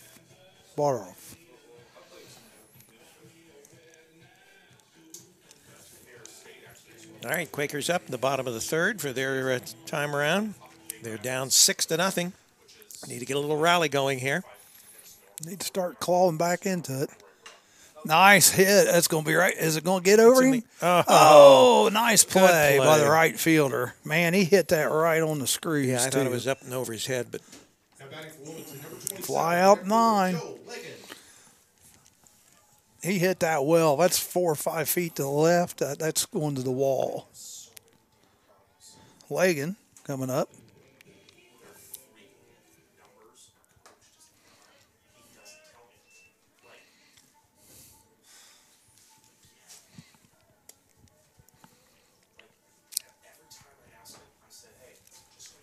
inside. Yep. So was it 1-1 or 2-0? I missed the first pitch. I didn't catch it either. Oh, another one inside. It looks like he's trying to pitch him inside. 3 balls, no strikes, which is kind of odd because usually this guy starts with the first pitch strike. There we go. He's going to come back after him now. Lefty against lefty here. 3 balls, 1 strike. Lagan's up. Ball 4. So he walks him. Wilmington, number 22, third baseman, Nick Silvas. Silva's coming up. He flew out the left field the first time up. Got quite a few cars out there in center field that are watching the game. A lot today. of them are staying in their cars, too. Well, That's understandable. smart. We do have some very brave souls here, especially on the home team side. I like the deer blind out there. Get me ready for my hunting trip. That's right. Oh, wow. Hit right to short. Should be 2, 6 to 4 to 3. Double play. Go. After 3. Wilmington in the third, no runs. Oberlin 6 and Wilmington nothing. After 3 complete our score. You are watching and listening to men's college baseball, basketball. Just got out of basketball season, right? On campusnation.com, the sports animal, and also WZAA in Fayette County, Jeffersonville, Ohio. Yeah, this is the first of 2, as we said, a doubleheader. Taylor made double play right there. That was Taylor. Right at him. Hit right at him. Boom, boom, boom. 2 outs. Temperature. It's not moved. 29 degrees still. But it is sunny. So, It is sunny. as long as it's sunny.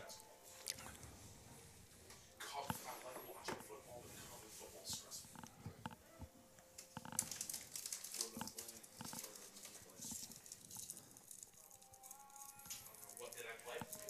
I was a soccer boy growing up. And I was really good. And we're getting ready to go here. They're throwing the ball around the infield. We'll get it back to Troutman. Wind's And picked up again. Harris is going to lead off. It's 9-1-2 coming up. And top of the 4th. Harris, first time up, walked. In high school, I played soccer. And the pitch is on its way. And he squares the bunt. And that's foul down the first base line. So soccer and tennis were in the same season. We have Mean Dean Thompson down first base line with the camera. I wonder if he's freezing his butt off yet. I probably, I can't even He see can't him. hear us, so. No. I did have the walkie-talkies, but I didn't give him one.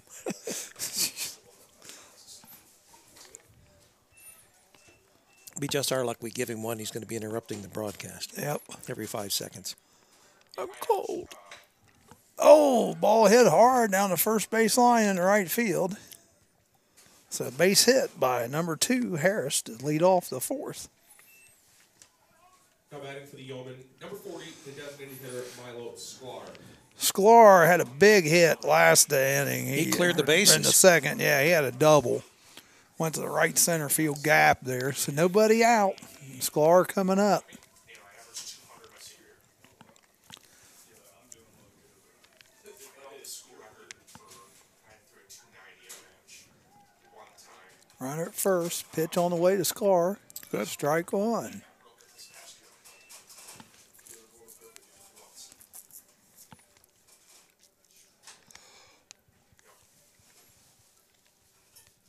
It was actually in league too, second, so I'm ready for it. Next pitch is on its way, fouled out of play. The runner was going. Harris took off. Must have been a little hit and run action there. That's what I would Because it figure. looked like Sklar was trying to go to the right side there. No balls, 2 strikes.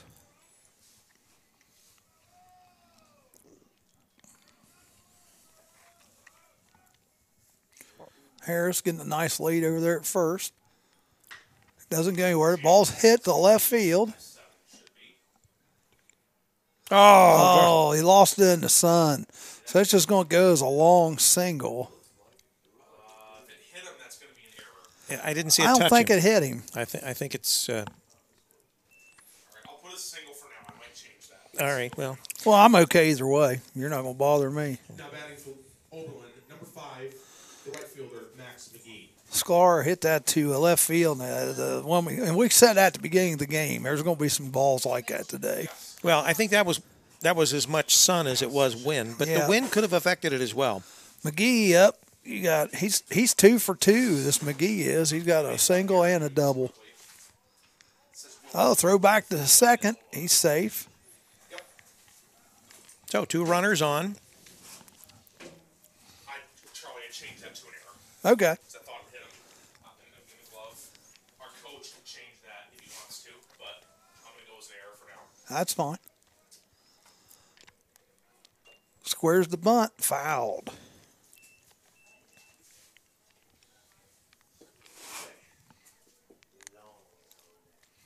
You know what? I'm going to give you these programs, then I'm going to make an announcement. Can you feel your toes, Charlie?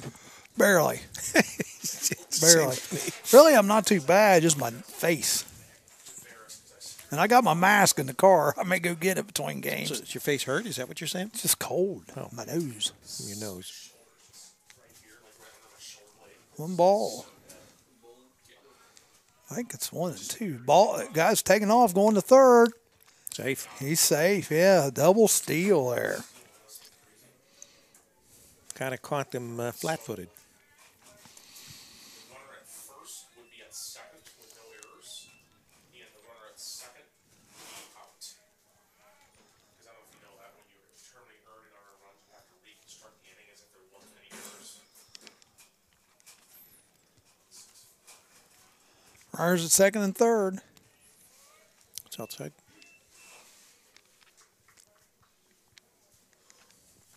Six to nothing, but Oberlin is threatening again here in the 4th inning. I believe it's 2 balls, 1 strike. Number 5's up. McGee. He's got a base hit and a double so far.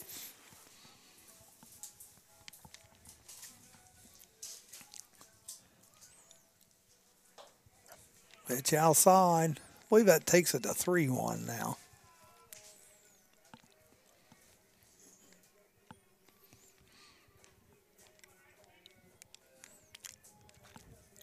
So is the scoreboard actually working? It's on and it pops on and off. Yeah. I couldn't tell whether it was the sun that was creating it, the Nah. look. Or... Nah. It's off right now. Yep. 3-1. Strike. I thought he was going to get the walk. Full count. McGee was thinking about just taking a little stroll down to first. The umpire said, nah, I don't think so. Full count, runner at second and third.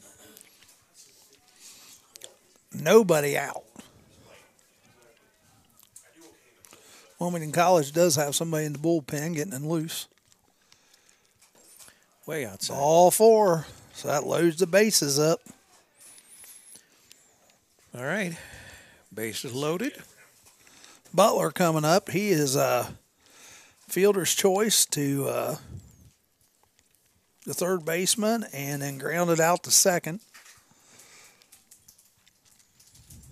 Got a meeting at the mound. Looks like they're going to replace a pitcher. Yep, new pitcher coming in. Troutman going out. 3+ innings.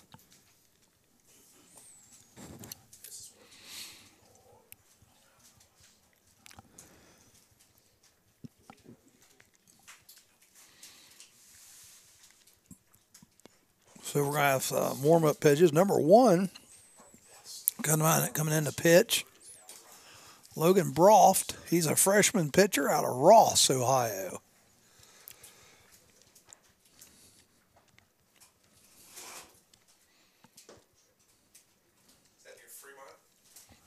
I have no idea. Well, I think that's because that's where Charles Woodson went to high school, not Ross. Greatest. No, that's Ross is Cincinnati, yeah. isn't That'd be would that be Hamilton Ross? Yeah, I don't know. Well, Charles Woodson went to Fremont Ross. it? Yeah. Might be. We're not sure which Ross, Ohio this is. Just says Ross, Ohio. Bound for Wilmington. Number 1, Logan Brock.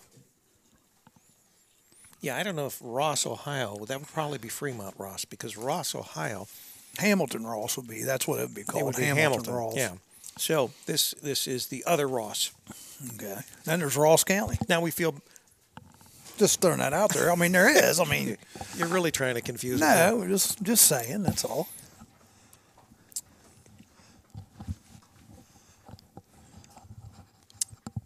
So the bases are loaded. Breaking the action as we Nobody substitute out either. That's another what's pitcher. bad. Yeah. Down 6-0 already. Now, Mitch, I know probably the answer to this is no, but like high school, is there any kind of a rule? No, sir, not Division 3. Okay. I didn't figure there was in You know, like a college. run rule. Yeah. After 5. Huh? In softball, it's 8 runs after 5 innings. Oh, really? But not in baseball? No, sir. Nothing in baseball. It's a man's sport, right? You just never know. I mean, I can't remember. In baseball, it's 10 runs now in high school baseball. It is, yeah. Used to be 15. In order for a game to be complete, you need to play at least 5 innings. Yeah, that's what it is there. Well, 4 in there. 4 or 5. It may be 5 in I think there. it's even. 5. It's 5 there, I too. think 5's pretty much standard. So we're back to live action here, and we got Butler up. And he is 0 for 2, but he's made contact each time. Bases, Sacks are loaded. yep, bases are full. Here we go. Left-handed pitcher on the mound. First ball's fouled straight back. Strike 1. Waste no time to go hacking. I wouldn't either. Got some rib eyes on the grill.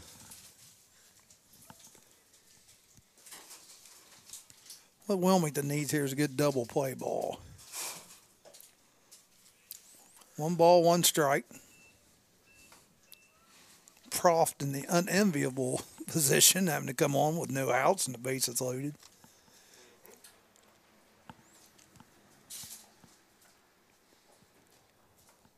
Pitch on its way. Ooh, Oh, big high. that was fast too. Fastball. Yep. Yep. 1 ball, 2 strikes on the batter. Nice strikeout would be good too right now for the college. We take that.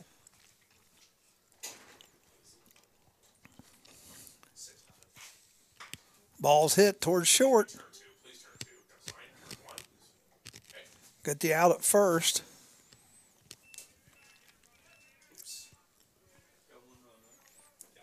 So it's 7-0. Runner scores. Runners move ahead with 1 out. Now batting for Oberlin, number 29, the catcher. So another run comes in. And we have runners at second and third. And up to the bat is Mapes. 29. He flew out to the first baseman and walked the second time up.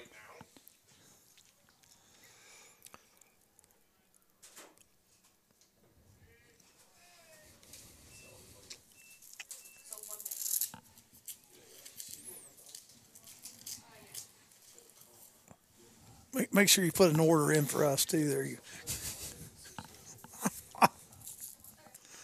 First, second, third, 1 out. Pitch is on its way. Strike. Again, this is Mapes up.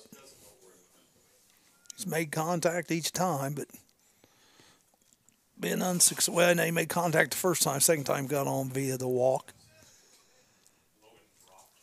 Infield's in. Try to hold that, keep that runner at third. Nice stop by the catcher.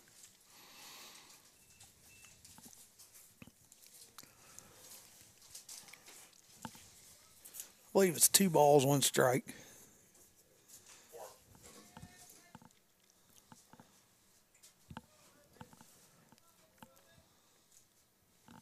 And we got time called.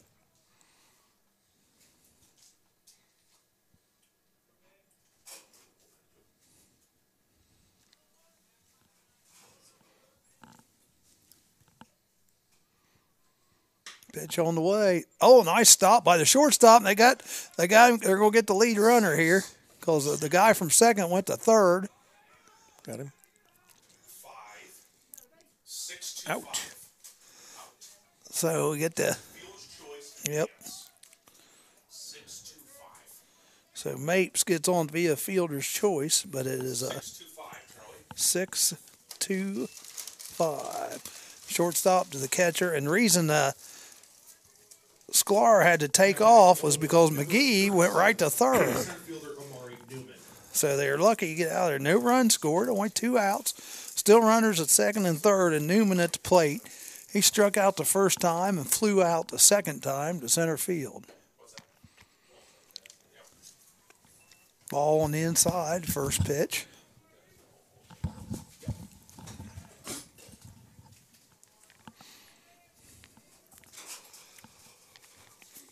So infield is back at regular depth now. Just get the batter. Ball's in the dirt. 2 balls, no strikes.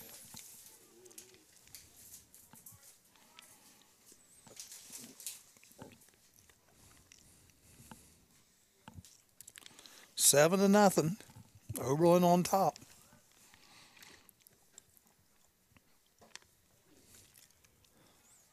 It's a ball. Yep, that 3-0.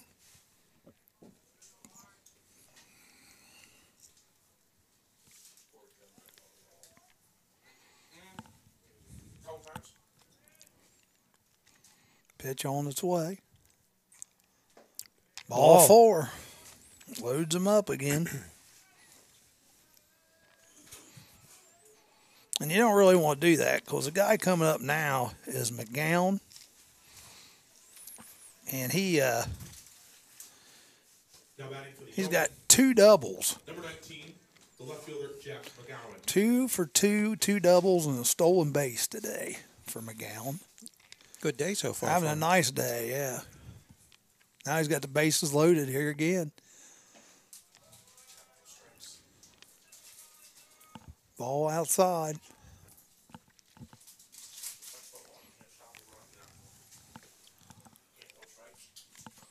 How are you drinking that cold soda? It's not real cold. I mean, Oh, it's so- been sitting for a while. So. You need hot chocolate, Charlie. Yep. I'm not too bad here in my face. See, I don't have any problem. My face is fine. It's my toes that seem Yeah. a little nippy. Jack Frost. Yeah, I need to stand up probably after this inning. Yeah, that's good. Ball's in the dirt. Nobody's going anywhere, though. Nice stop by the catcher. The catcher here from Wilmington College does Really a fine good, job, yeah. Casey Botteroff. Tries to keep the ball in front of him. Because he's had his work cut out for him today a little bit. 2 balls, no strikes. Bases loaded, no place to put him. Need a strike in there. Got a strike. And he gets it. There we go. 2 balls, 1 strike now.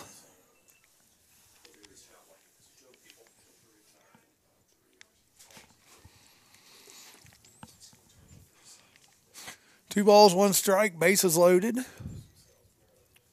Batter has 2 for 2 today. Ball's popped straight up. This could be some problems. We got the shortstop going after it, and he takes control and gets it. Nice All right. play. Good play. Good time for him to make his first out. Oberlin in the 4th, 1 run and 1 hit, 1 error, and 3 runners left on base. Wilmington will bat in the home half of the inning, trailing 7-0. 7-0, and coming up will be Bly, Chua, and Kleinel.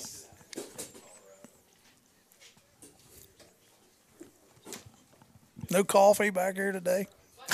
No coffee back here today? You're listening to CampusNation.com, the sports animal, your home for high school and college sports. And, of course, WZAA 106.9 LPFM in Jeffersonville, Ohio. We are live from Wilmington College. We've got men's baseball, a doubleheader. This is the first of 2. So, hey, Terry, is this like football? You got like some pizza coming in between games? Or What are you...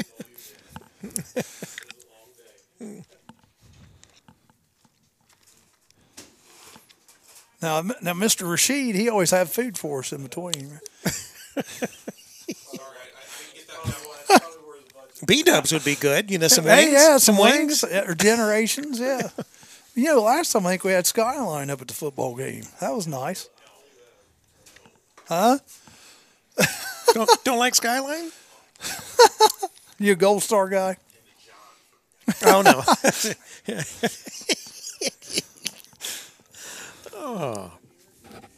Leading off the bottom of the fourth for the Quakers, number 21, the second baseman, Gage Bly. Bly coming up for his second at bat today. He is 0 for 1. Grounded out to short the first time. Wilmington needs a rally here. First pitch. Ball's hit right to the third baseman. One pitch should be one out if they make a good throw, and they do. Ground out, 5-3. Coming up now is Chua. And he had grounded out to the shortstop also first time. The Quakers, number 10, the center fielder, Josh Chua.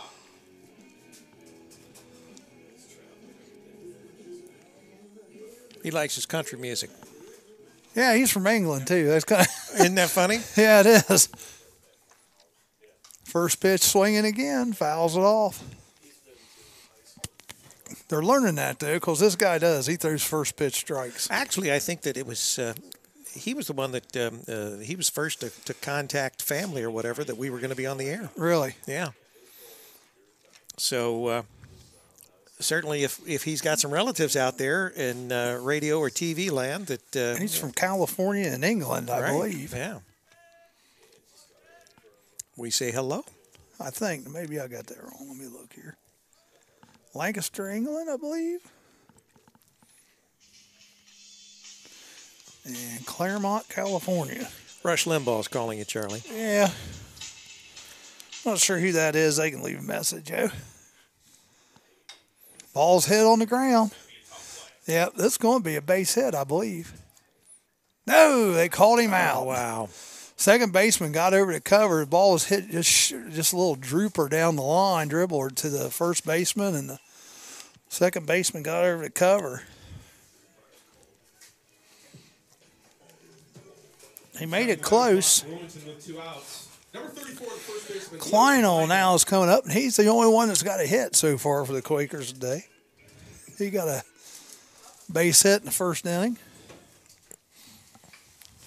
He checks the swing, fouls it down the right field line.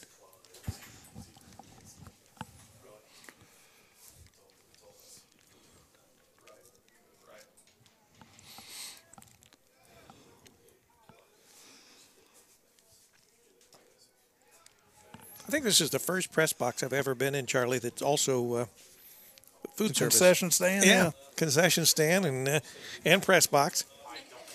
1 ball, 1 strike. Pitch on its way.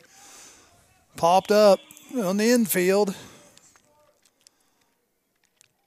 Oh, I tell you what, he was walking was a all battle. over the place. Yeah. Fourth, no runs, no hits, no errors, and no runners left. Fly out to the second baseman. Oberlin 7, Wilmington 9. So Wilmington 1, 2, 3, and we're going to the top of the 5th with Dinsmore, Martin, and Harris coming up for the Oberlin Yeoman.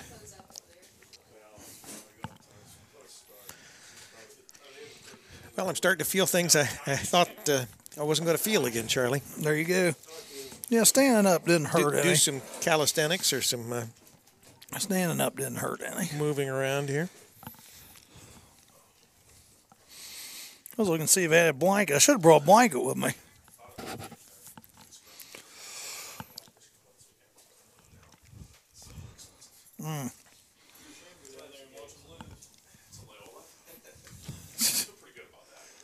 Yeah, I'd say that's a pretty good bet there. Mitch is bleeding blue in here today. Yes. His Wolverines are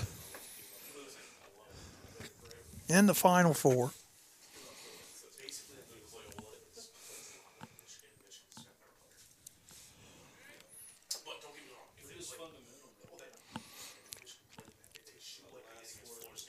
They are up against Loyola from Chicago. What Mitch has got to worry about, though, Loyola is on a mission from God. That's right. I heard they're connected. It's almost like trying to play the Irish.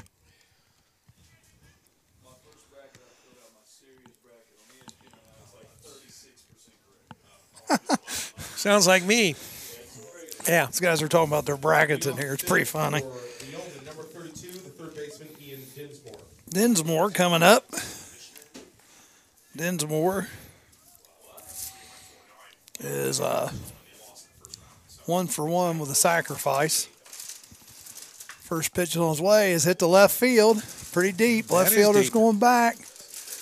Camps out underneath of it, and 1 pitch, 1 out. Stepping to the batter's box for Oberlin, number 20, the second baseman, Derek Martin. Martin is over 2. He is struck out and flied out to the left fielder also. Again, we're here in the top of the 5th. He's a left-handed batter. So lefty on lefty here.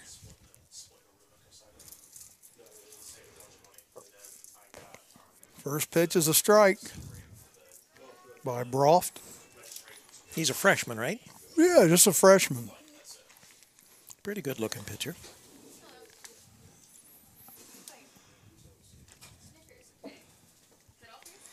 Ball's in the dirt for the second one. 1 ball, 1 strike.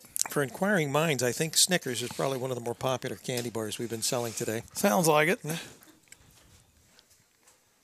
Need that grill going, some burgers, some dogs. Just some heat.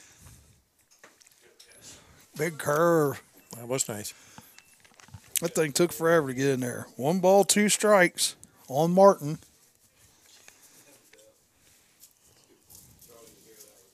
I missed that. What was that?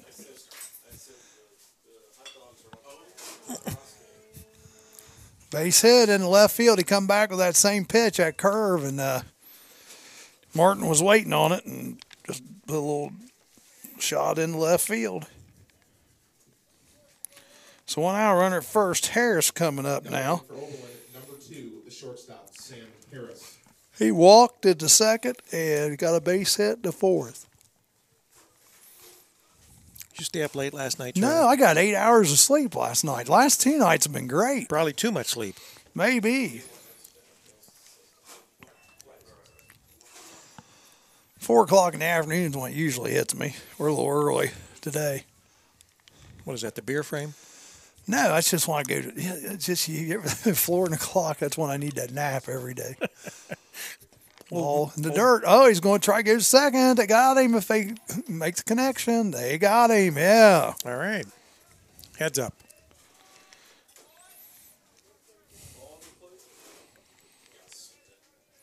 So there's 2 outs. 2 outs. Harris up first inning. You know what? We haven't had a 1-2-3 inning yet. This will be the first 1-2-3 inning if they can get him.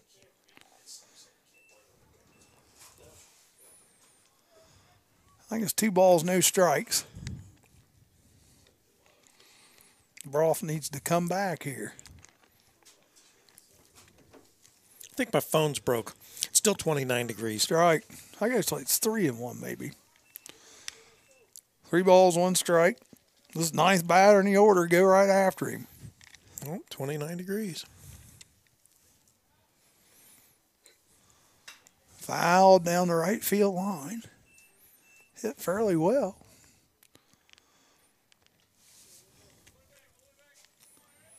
Full count.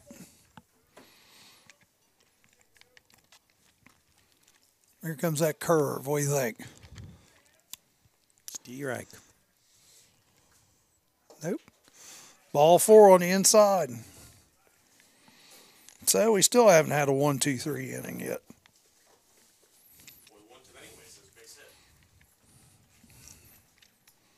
Now at the Yeoman, number 40, the DH, Milo Sklar. And here comes Sklar back up. He is 1 for 3, had a double, got on by an error, and then ground out first pitch swinging. Hits it out to center field, Got and it. it's fielded. Fly out center field, so it's 3 outs. Well, it wasn't 1, 2, 3. It was 1, 2, 4. Yeah. Goes back in the bottom of the 5th, trailing Oberlin 7-0. 7-0 Oberlin over the Fighting Quakers. Be nice to see Wilmington get a little rally here, put a run or 2 on the board. This pitcher's just been cruising along. Popcorn. Did I hear popcorn? You heard popcorn, Charlie. I don't see any popcorn back here. So they're bringing that from the lacrosse match? Okay. Well,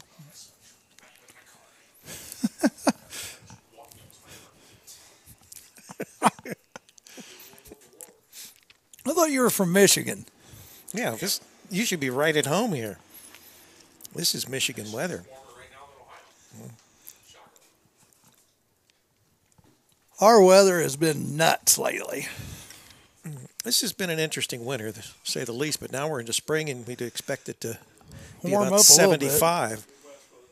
At least in the 50s. 50s would be manageable. Mm-hmm. Actually, the game last Sunday, I think it was a lot warmer. I think it was a lot more, like in the 50s last Sunday. And we got all that snow. Number 4 coming up. That's Hale. He got on via fielder's choice the first time up. First pitch strike. I tell you, this steer, he's right on it. Strike 2. Got him fooled. I'm a little slider, it looked like. No balls, 2 strikes.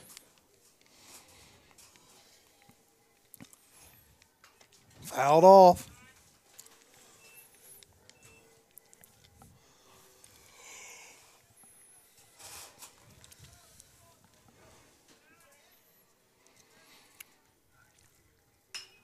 Ball's hit to right field. Should be fielded. Yep, fly out.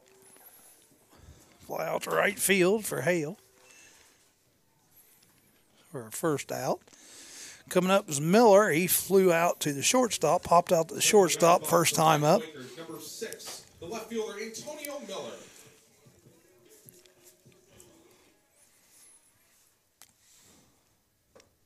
First pitch, swing and strike. I think they've sort of gotten the impression that he's going to Well, that pitch a first strike pitch, each yeah. time, so they've got to come in swinging. Yep, that first pitch, he's usually right on it. Second pitch is up high, ball 1. 1 ball, 1 strike to Miller. I just like the way this guy works. Man, he works quick. 1 ball, 2 strikes.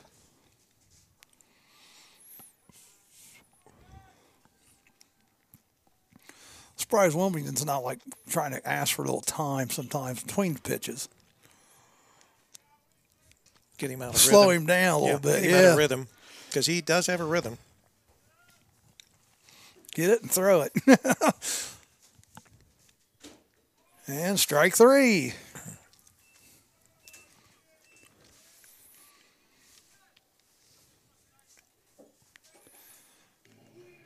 Hyatt coming up now. He flew out to right field the first time up. 29 to DH, Jake Hyatt.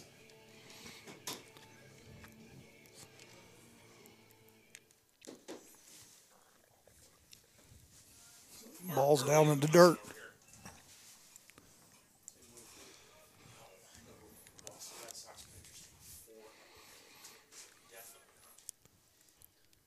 Strike 1. 1 ball, 1 strike. Swinging strike here.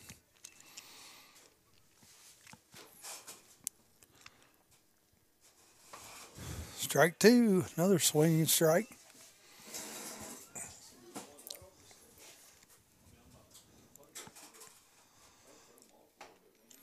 Yeah, I definitely would be, putting up the time sign, stepping out a little bit. Fouled right back here. 2 balls, 2 strikes. On Hyatt. And he strikes out too. So, at the end of the 5th. And no runners left on base. After 5 complete, the Yeoman's 7, the Quakers 7-0 here. From now, does this field have a name like all the others? Tewksbury Delaney Field. I didn't know that. Did you know that, Rick? Did not know that, Charlie. Tewksbury Delaney Field. After the athletic trainer that was here for many years, Roger Tewksbury. I don't know who Delaney is, though.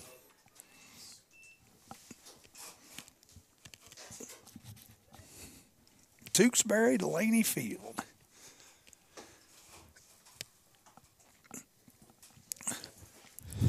See, 7-inning games, this wouldn't be too bad.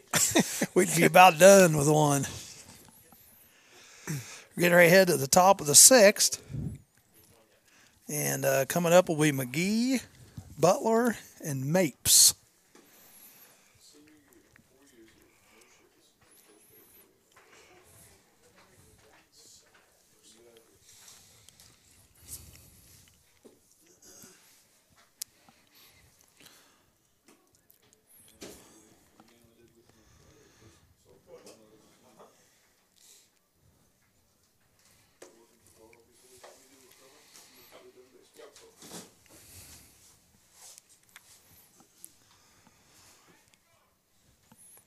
Actually, it might even be a little bit warmer out there. Just with the We're- sun. We're in the shade, Leading off the second, Yep. being inside. number 5, the right fielder, Max McGee. We need like a solar collector and having it beam it back here to us.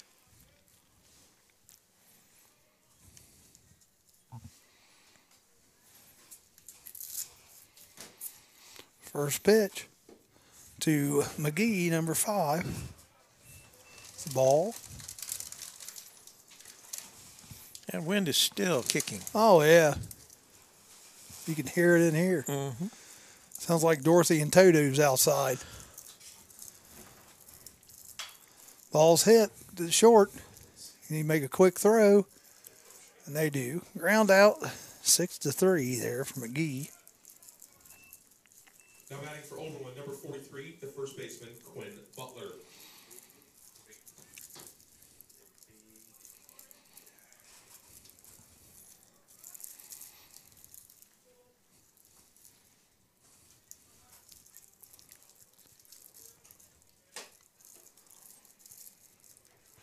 So coming up is Butler.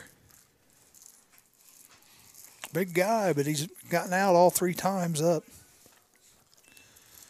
I got on fielder's choice first time, 5-3, then ground out second time, and ground out the third time.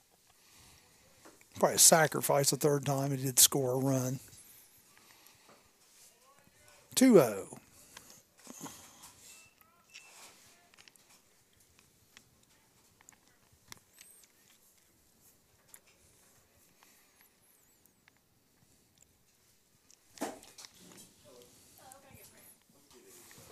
Three oh.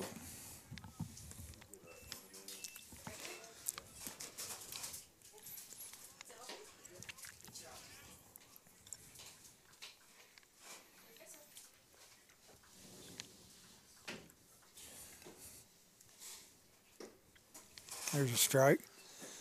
3 balls, 1 strike. To Butler. Top of the 6th.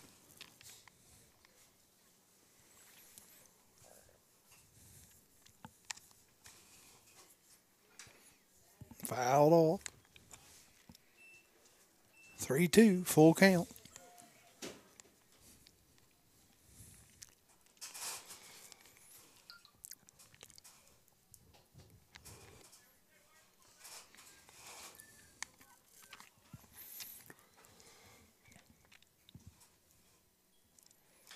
Ball's fouled off down left third base side.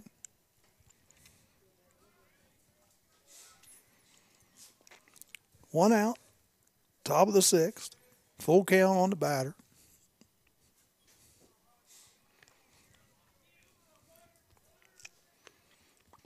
And he gets a strikeout. Now batting for the Yeoman with 2 outs, number 29, the catcher, Brendan Mapes. Mapes coming up. He's flew out, got on by a walk, and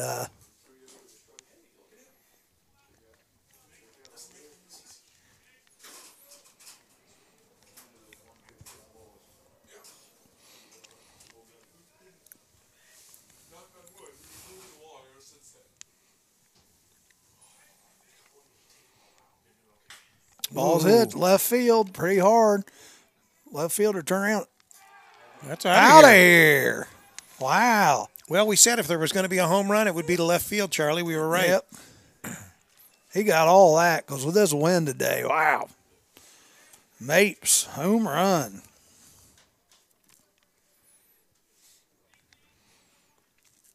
He got all of it. Well, fortunately, there was no one on base.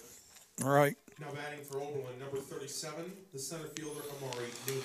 I tell you, I'm really surprised it didn't look like it was going to go that far at first. And that ball just kept going, Well, it kept got sailing. up in the wind, and it carried. First pitch to Newman. Ball one. It's 2 outs here. And it's 8-0.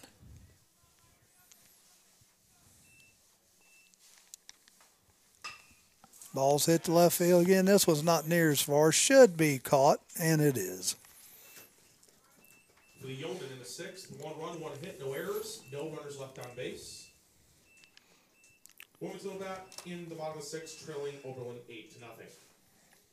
Yep, 1 run that inning on the home run by Mapes. Coming up for Wilmington will be Botteroff, Leggin, and Silvis. And right now they've only been up once this game, and they're 0 for 2, but Leggin did have a walk his first time up. And heading back out to the mound is Steer.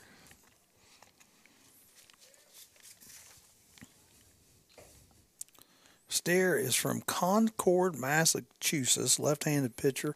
Went to Middlesex School.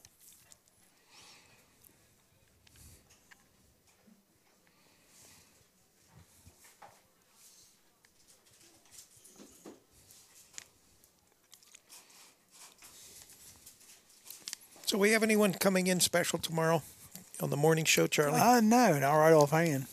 Me and you, I think. Especially if Mary Ann doesn't make it. Did you get that, Mitch? They got a new player out there for Oberlin. I think it's the center fielder.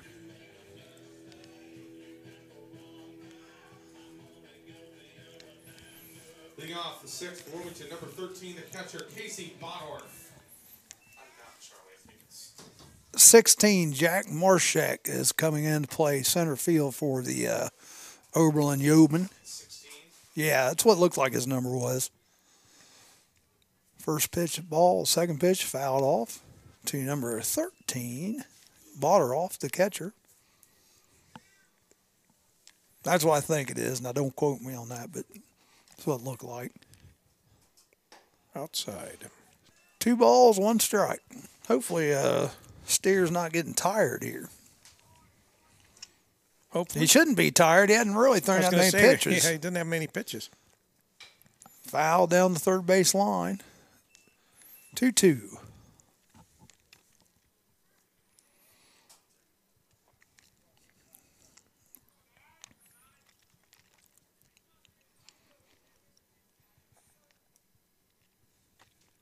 Pitch is on its way. Curveball. It's fouled down the first base side, out of play. First baseman and second baseman gave chase, but no avail.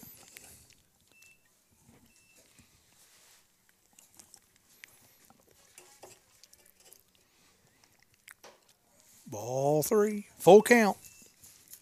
Full count to Botteroff. He flew out to the right fielder first time. Pitch is on its way. In the dirt. Ball 4. So one of the few mistakes today that Steer has made. Now batting for Wilmington, number 23, the right fielder, Joe Leggin. Joe Leggin coming up. He walked the first time up. So Wilmington with the leadoff man aboard. Let's see if they can do something and get him around. First pitch, strike to Leggin. Lefty against lefty here. Big hole in between first and the second baseman if he can put it there. Not too big a lead. Looked at bunting, pulled back. Ball was low. 1 ball, 1 strike.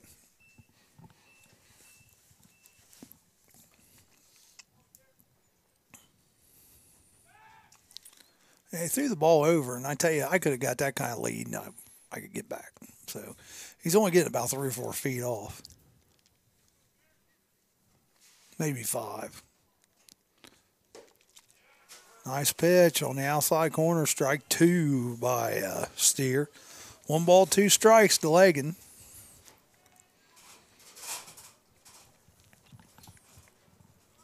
And the wind feels like it's picking up again. Sounds like it's picking up. It does sound like it's picking up. Now, there was a little time called there, and sort of to step out and disrupt. Right. Well, and I wonder if that's just because of the wind. I know we've done games before where we've stopped just because of the, he's going, the runner's going. And he's out at second base. I had my view blocked out.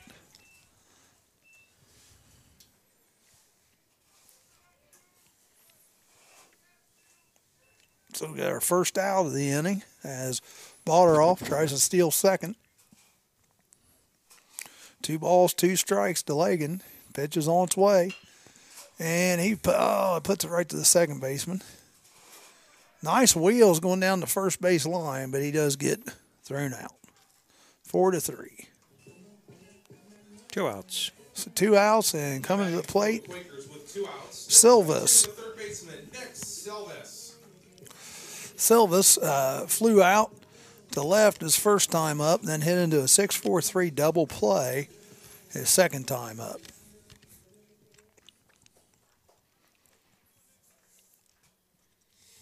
Him and the umpire having a little chat. They're getting Facebook information. Yep, he's just exchanging some names. First pitch, ball outside.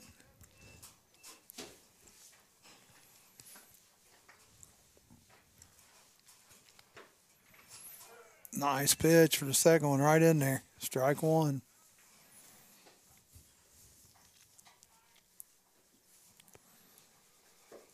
Ooh. Strike 2, little slider look like. 1 ball, 2 strikes.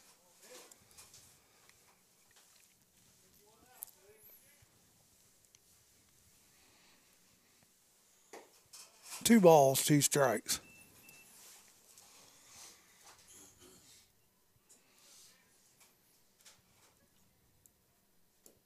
Full count.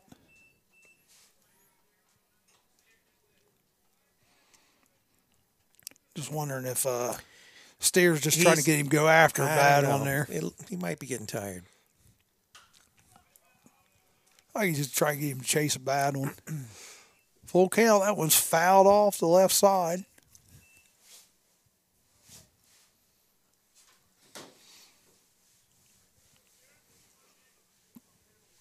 Pitch on the way.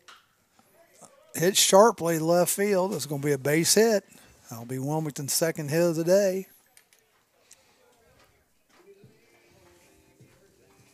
Now batting for the Quakers, number 21, the second baseman, Gage Bly.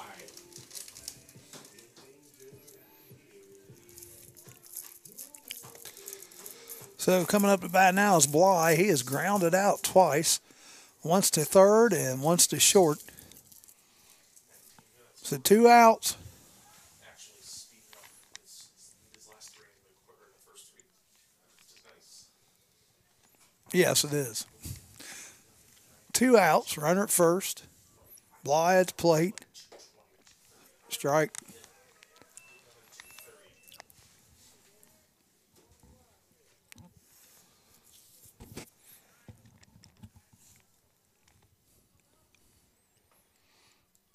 Ball's hit sharply. Foul. Right field.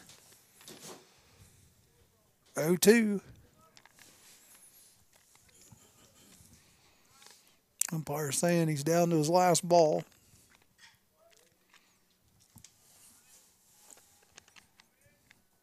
And strike 3. Went for the high heat. Right up in his eyes. He couldn't lay off of it. He thought that was a big skyline coney coming at him. No runs, 1 hit, no errors, 1 runner left on base. Way to the top of the 7th, our score, Oberlin 8, Wilmington nothing. 8-0 still, and we're getting ready to head into the top of the 7th. Coming up for Oberlin will be McGowan, Dinsmore. And we had a change, so we'll get that change when he comes up. Wilmington struggling today. Softball lost 5-0. Softball lost to Albion 5-0. They got a nice little trip back now. So that was just a single? Oh, I was going to say doubleheader, right? Oh, they got one more to go. Right. Okay, sorry about that. A long way to go for just a game. Men's lacrosse is down 11-2. Men's Fourth quarter. men's lacrosse is down 11-2. They don't have any rule in that either, do you? See, in high school, it's what, 10? 12. 12 goals? After 12 goals, it's a running clock. There might be a running clock. I don't know that for a fact. Yeah. But it's 12 goals. Jack McGowan is up. He has killed us today. Yeah, he's 2 doubles and a fly out to the shortstop. Pop up to the shortstop. Leading off the top of the 7th inning for Oberlin. And the one double with the bases loaded. Number 19, Yep. the left fielder, Jack McGowan. McGowan, Dinsmore, and Martin.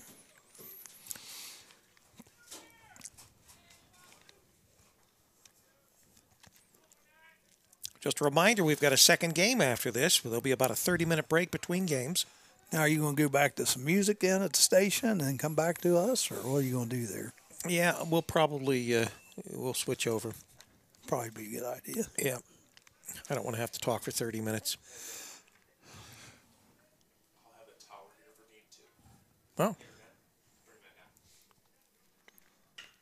Ball's hit between first and second. Gets out in the right field, so that's his 3rd hit today. he's been hot. Definitely a lot of the offense of this. Oh, yeah. The Yeoman. It's 3 for 4. To the third baseman, Ian Dinsmore. Now, McGowan does have a stolen base, so you got to kind of keep an eye on him there. Dinsmore coming up. He's got a base hit, sacrifice, and a fly out to 7. Saw one of the strangest videos on Facebook yesterday. This buzzard was down the ditch, and he flew right out and broke his truck's windshield. I mean, just got right in the path of this truck. The buzzard went flying, obviously. That was the end of the buzzard. 3 balls, 1 strike.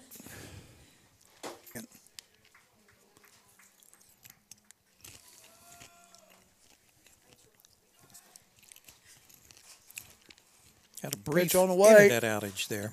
Oh, did we? We're back. Probably the wind. It's possible. Anyway, we'll fill back up as people get back on. Yeah, quick. 3 balls, 2 strikes.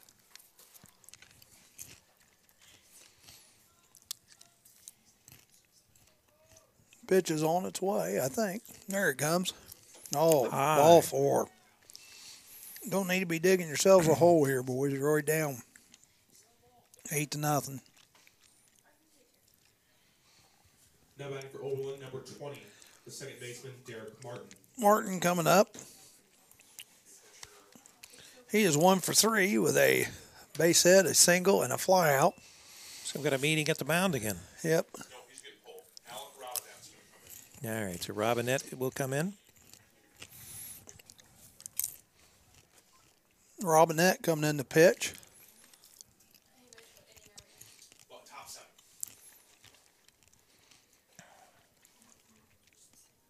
Oh, maybe not Robinette. Oh, it's not Robinette. I don't know. A little premature in figuring out who's coming in. We're going to wait. And Nope. Tyler McDaniel. Tyler McDaniel coming in to pitch. all right. Number 44 on the mound.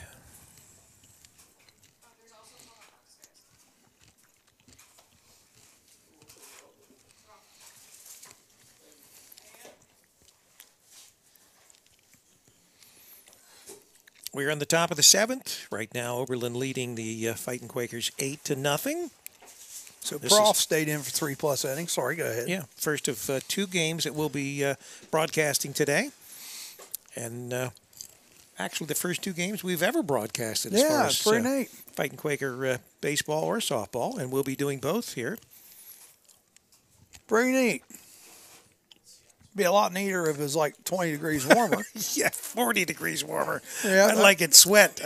I'd rather be sweating in the press box than my toes going numb. On the mound for Wilmington, number 44, Tyler Rico McDaniel. But that's part of the game. Tyler Rico McDaniel pitching. And remember, the Reds are going to be starting here in just a couple of days. Thursday. Yeah. So He's a senior out of Edgewood High School. Left-hander.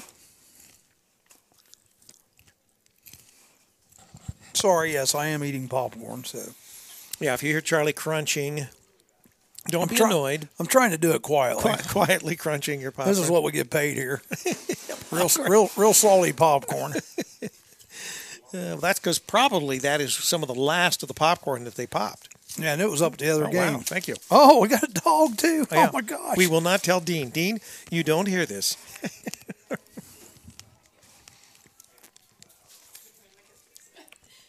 Ooh. Fouled off first pitch by number 20, Martin. Nobody out. Runners at first and second. Daniel on the mound. Strike. No balls, 2 strikes. Getting off to a good start.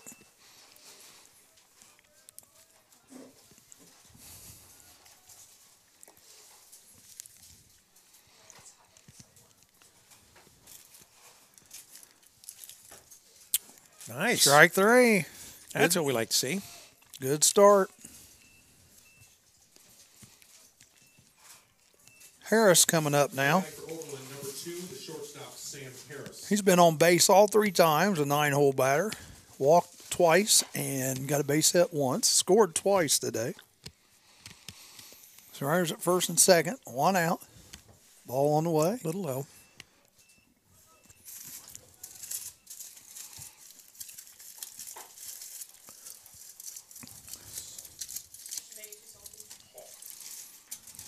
Yeah, it's salty. That's what Charlie said.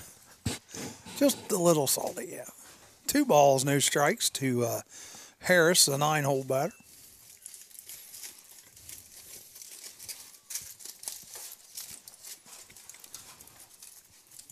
I was kind of hoping the hot dogs are just going to be warm. Warm with the hot dog, but... Strike 1. 2 balls, 1 strike. Got the curve in there nice over the pitch. outside corner.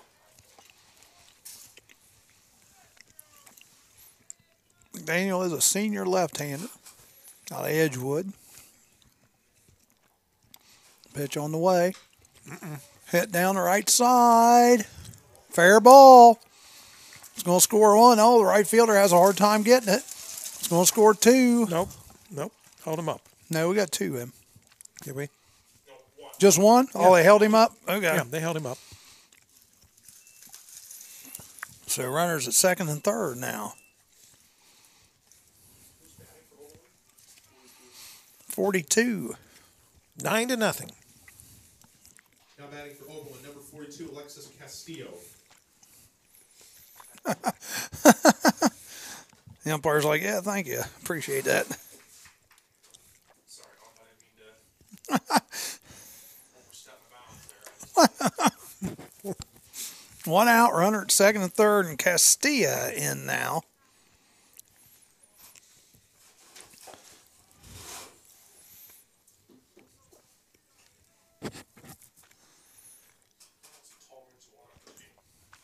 First pitch is a strike to That was Castilla. a nice curve.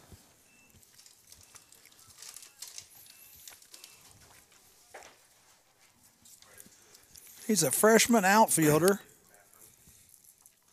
from Florida. Ball in the dirt.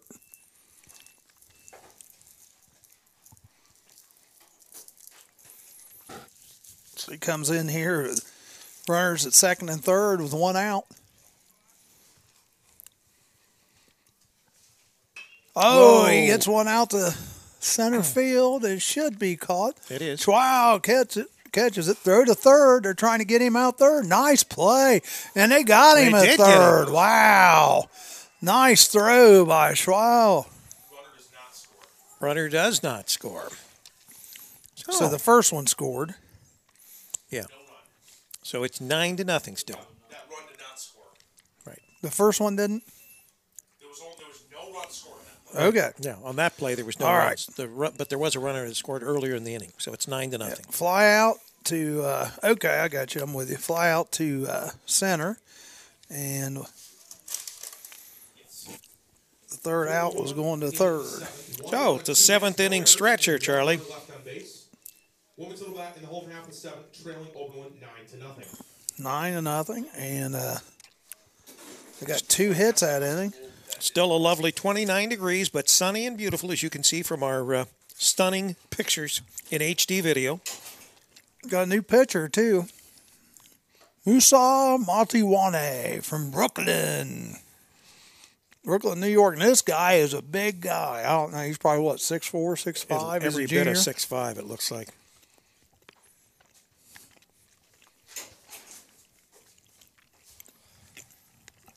New pitcher also. Mm-hmm. Way ahead of you, Mitch. Way ahead of you. Yep. We even beat you this time.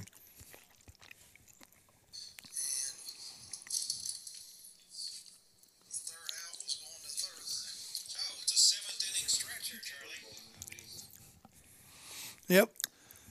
9-0. 25 is at first base. Yep, new first baseman. That is Brennan Ryan. He's a sophomore out of Wilton, Connecticut. These guys are all over. I think I'm going to do a Oberlin's a pretty good music school, I think. a real station break here, Charlie. Okay. Let's take a quick break here. 106.9 WZAA LP, Jeffersonville. And you're also listening to CampusNation.com, the sports animal, and you're watching us on. Schwa coming to the plate, and he just made a nice catch and threw the guy out at third. Nice throw, threw a strike right to third.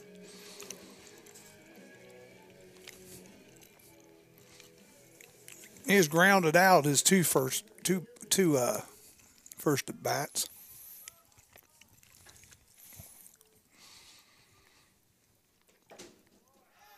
Strike. Inside corner, it looked like. How often you see a guy make a good play in the outfield and come in and be the first batter and just Happens crank one frequently, or do doesn't it? something? Yeah, let's see if that karma works for Schwa. Why did he point over here for?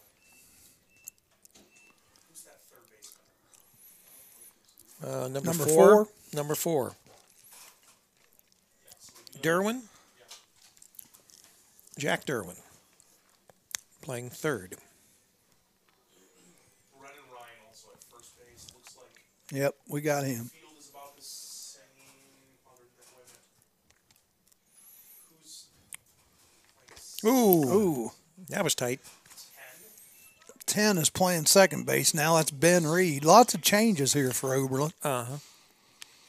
2 balls, 1 strike. Schwa about got hit there on that one. Well, it is a doubleheader. They're probably trying to. Well, you're up 9-0 too. Get some players in you don't usually play. 3-1.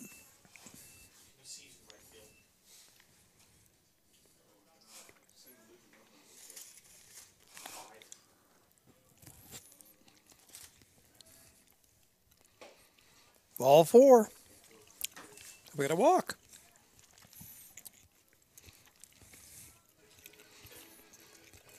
Stepping to the batter's box for Wilmington, number 34, the first baseman, Luke Kleindall. Mitch, you need some like organ music in here, like bump, bump, bump, bump, bump, bump, bump, bump. Yep, we'll definitely get that taken care of, Charlie. I just like heat. I'm just trying to Save your organ for the heat unless we're going to burn the organ. I'm just trying to help it out a little bit. Help out the game here. First pitch is a ball to Kleinel.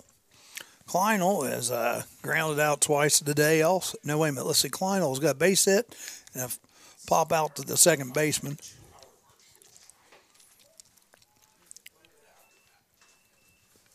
Two balls, no strikes. It was right at 1 o'clock. Yeah, and we've been on the air for about 2 hours, 20 minutes.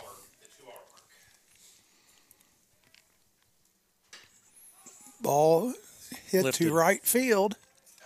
Should be caught, and it is. So fly out to right by Kleinel. Nothing's really routine today, though, this wind. No, between the wind and the sun. For Wilmington, number 4, Because the players are actually looking into the sun behind us, behind the press box. Hale's 0 for 2 today.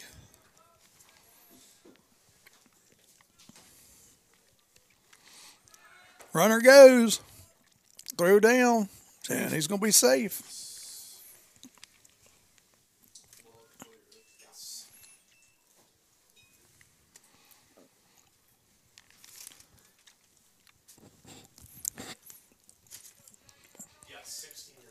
Once again on our network, we'll take about 30 minutes, maybe not quite that, maybe more like 20 minutes between games. And back in Jeffersonville, we will go back on the air with regular programming between that time.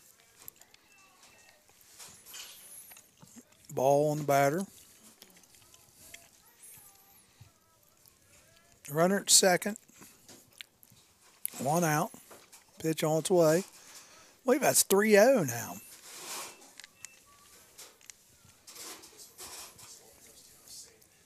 Three balls, no strikes.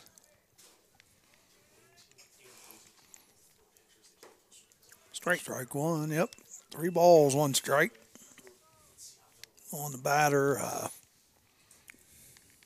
Hale.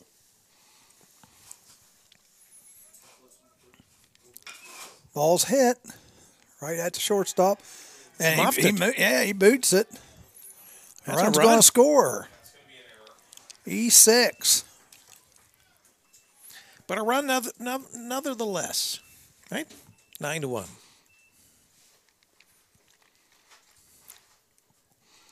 So Wilmington scores its first run of the day. Once again, a little mound meeting here.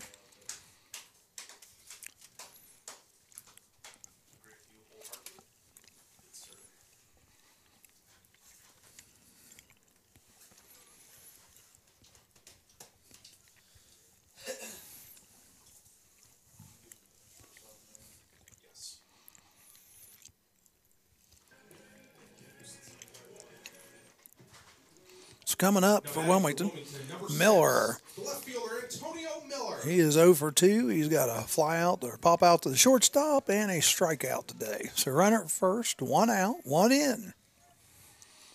Pitch is on its way and it's fouled right here at the plate.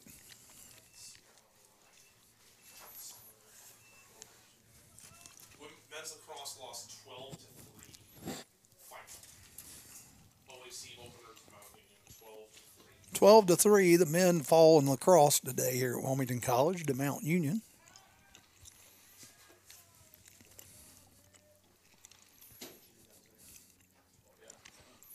Throw over to first. Big lead.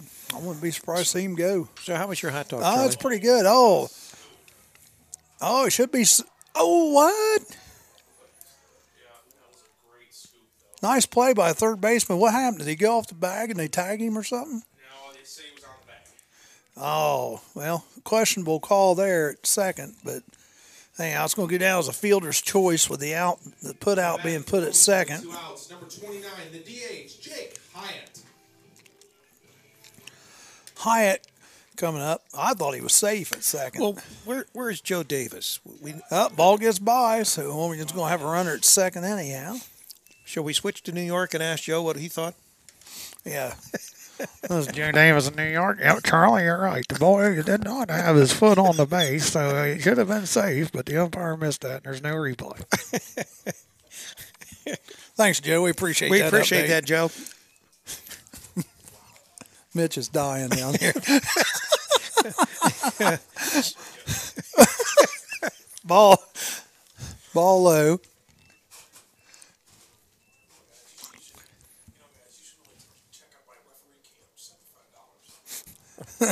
I'll add that next time. I love it. Let me write that down so I don't forget it. There you go. We love Joe. Most of the time. What's sad is that'll give him an idea now. Yeah, probably true. He does have a class. Yeah, he does. Ball's up.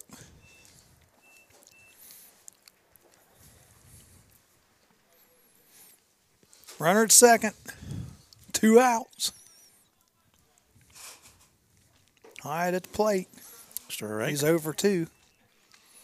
I believe the count's 2-1. I kind of lost count. Sorry. When we went to New York, I That's lost right. it there. Yeah, New York, we kind of messed up there. Ball. Runner's going. Yeah. Yep. Nice play. So that's your third out. And after 7, Quakers down 9-1. One run and no hits, 1 error, and no runners left on base. After 7 complete our score, Oberlin 9, Wilmington 1. Now, see, wouldn't that be a nice way to end the game right there, then go to the second one? Charlie, always the lobbyist. He's not answering me. Your face is a little red. It looks like you look cold. Uh-huh.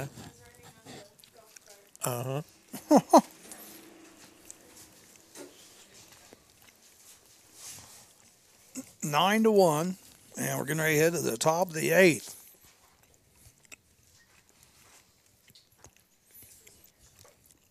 Well, I'm sure it's a lot warmer with Joe there in the studios in New York. Oh, yeah. Than having to be here. Did he ever get back with you? No, he never did call me back. He's right now it's volleyball for him. Oh, that's right. But I don't know whether he has any matches on Sunday, Sundays or yeah. not. But That'd be kind of odd. Joe's a busy man. He may not even be in the state for all I know.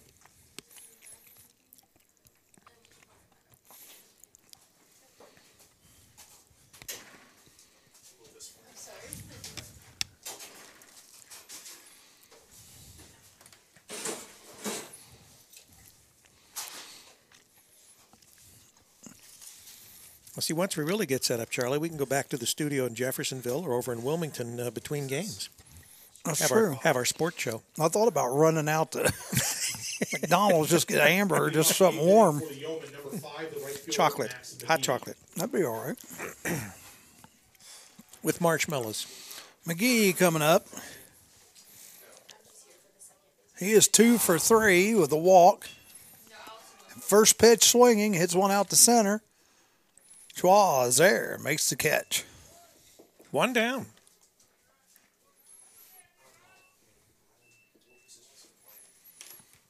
Number 25 coming up. The first baseman, Brennan Ryan. First baseman, Brennan Ryan. Now, you're right. That was first base. You're top of 8th. That's correct.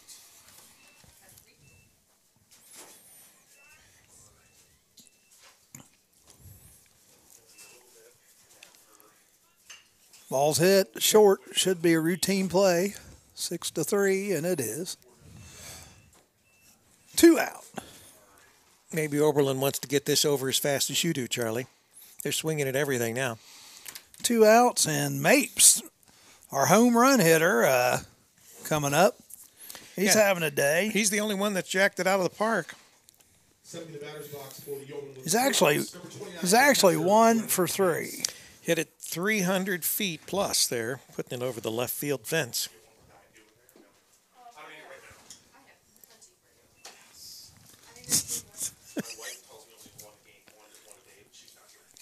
Oh, so we will say nothing about this. No. Shall we go to Joe Davis and ask him if he can have another one? No. Okay. All We'll right. leave Joe out of that one. Joe.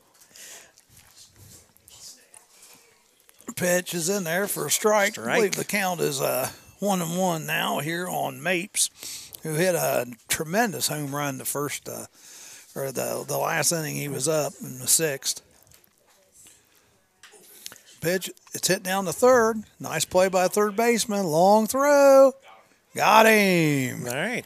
So that's the first time today that they've won 1, 2, in a row. 3. No runs, no hits, no errors, and no runners left on base. Wilmington bats in the home half, trailing 9-1. And coming up is Hyatt, Botteroff, and Ligon. And you're listening to CampusNation.com, the sports animal, your home for high school and college sports, and WZAA 106.9 LPFM in Jeffersonville, Ohio. We are here live on the campus of Wilmington College doing men's baseball. Guess it would be softball if it was women's, right? Yep. And right now the Quakers trail 9-1 in the middle of the eighth inning, the home half of the eighth inning, bottom half. David Gaetano coming on the pitch. He is a left-handed pitcher from Tennessee. Which I'm sure it's a few degrees warmer there. Oh, I know.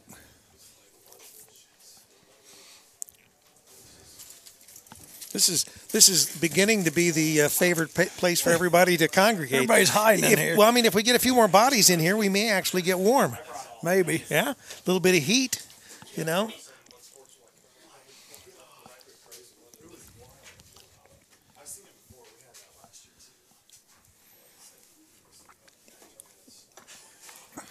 Oh, goodness.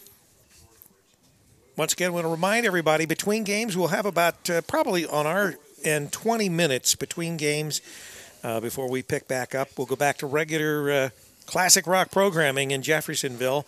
And on Campus Nation, we'll just simply we'll go off the air and come back on. We've got to switch Wi-Fi units anyway, so we'll come back on just before we pick up the second game, slated to start at about 4 o'clock, and we'll come on the air probably at about 4:45, since everybody has most of the basic information about these two teams. We'll just give you the starting lineups, that kind of stuff, when we get back on. Number 13, Border, or wait a minute. Nope, should be Hyatt. You need to tell him. Well, I'd try to get in touch with the coach real quick. Somebody down there. Too late. He's already taking a pitch now. So, because the inning ended on caught stealing, right? Yep. Right now, we think Wilmington College might have the wrong batter up right now. But Oberlin's up 9-1. They may not care. Yeah, it's probably a moot point unless the Quakers would come back and rally. Now, is the official scorer supposed to say anything on that? I don't know. Should we put this back to New York, find out? Joe. Because I don't know the answer. Well, Joe would know. Joe knows everything. I'm surprised that Oberlin is not saying anything. Strike.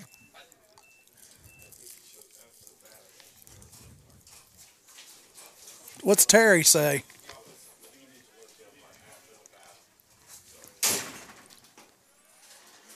Oh, and he tries to walk.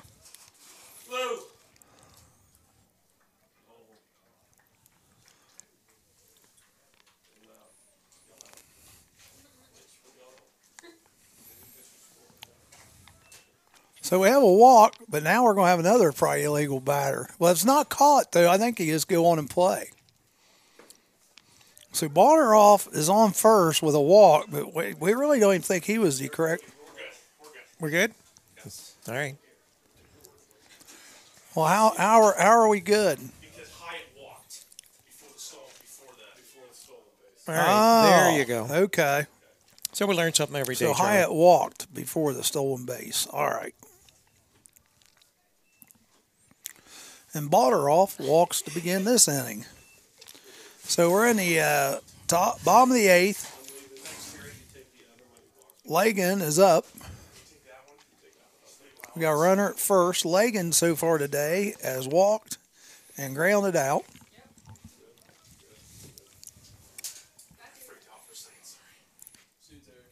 Better safe than sorry.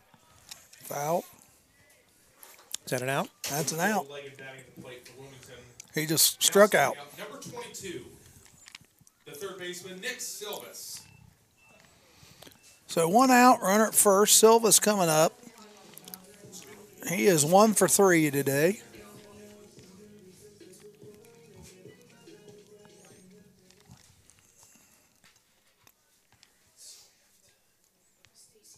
Pitch is on its way. And Whoa. right here, I could have caught it, man. That was right nice. there. You wouldn't have caught it, Charlie.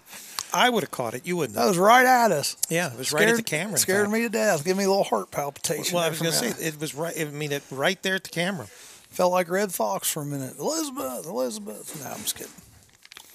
Most people aren't going to get that, Charlie. Walk. Base on balls, walk, yeah. That's it. hit to the first baseman. He'll take the easy out there at first. Fielder's choice. Runner moves to second. Still, 2 outs now? Yep. Now batting for Wilmington, number 21, the second baseman, Gage Bly. Gage Bly coming up. 2 outs.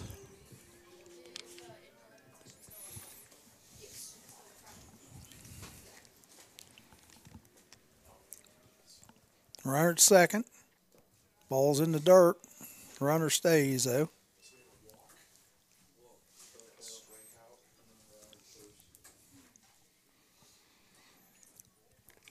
Fielder's choice. Yeah, Ground fielder's to choice. first. So this walk Yeah. was Bought her off. no, it wasn't. It was Hyatt. Oh, Hyatt walked Botteroff. Yeah. Yeah. Yeah. Hyatt walked the inning before. No, you're all right. We're good.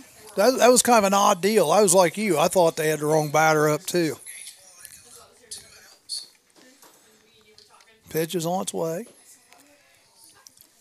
Ball. Wow, that looked like a pretty good pitch. Guess it must have been outside a little bit. Stream looks good, Charlie. It's good. Don't have icicles on it or anything. No does it? icicles. Okay. We are not blocked by Squares at bunt. Ball 4. So Bly goes to first base on the walk. So we have runners at first and second. 2 out. Bottom of the 1 out. No, 2 out. You're 2 right. out. 2 out. You're right. We Bottom had of the the 8th strikeout in inning. there. Yeah. And Chua coming up. Now batting for Wilmington, number Chua 10, is center fielder, Josh over- Chua. Over 0 for 2 with a walk. But he had probably the play of the day for Wilmington College. Made a great play in the outfield and threw out the runner going to third on trying to tag up. Runners first and second. Chua takes the first one high.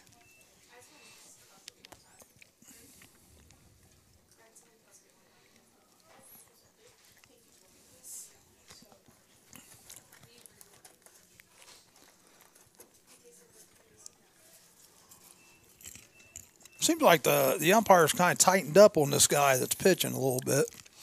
That ball, You mean in the strike zone? yeah, that ball wasn't too far off. Must have been a little low, according to him. Ball's hit the center. And Got he it. makes a play, and that's 3 outs. All right, so after 8, it's 9-1. For Wilmington in the bottom of the 8th, no runs, no hits, no errors. 2 runners left on base. After 8 complete, the Yeoman lead 9-1. The Yeoman. And that's, seriously, isn't that some kind of sailor's term? Yes, it is. Okay, that's what I thought. But I don't know if yo women is a real term. You think? I'm not sure. It is. That's what their mascot is. Is it? Well, I mean, yeah, it's the real term as far as their mascot. But I don't think in the Navy, I think there are yo men, but I think there are no yo women. I mean, that's I don't know. actually, I don't even think it's spelled the same. Oh, goodness. Shall we go to Joe Davis in New York for an update on that? Because then you know we'd have a terrible answer then. Well, I mean, yeah, probably. All right. Joe is probably refereeing a volleyball match right now. We're getting a little slap happy here because Well, we're freezing, but we can feel still our toes and hands. Well, speak for yourself. And nose. I don't know if I can feel my toes, but I can feel my toes, yeah. We're getting ready to enter the top of the 9th. We got Newman, McGowan, and Dinsmore coming up. Newman's not in anymore. Oh, that's right. It's not Newman, so I'm not sure who. They've made a ton of substitutions and changes. changes. I don't blame them. I would too. I don't know. I'd rather be out on the field than sitting in the dugout. It's So probably number a lot warmer 16 coming up. And that's Jack Leading off the top Marzajic. for the Yeoman, number 16, the center fielder, Jack Marzjanek. work. Marzajic. Okay. Yeah. He's from Newton, Massachusetts. Newton.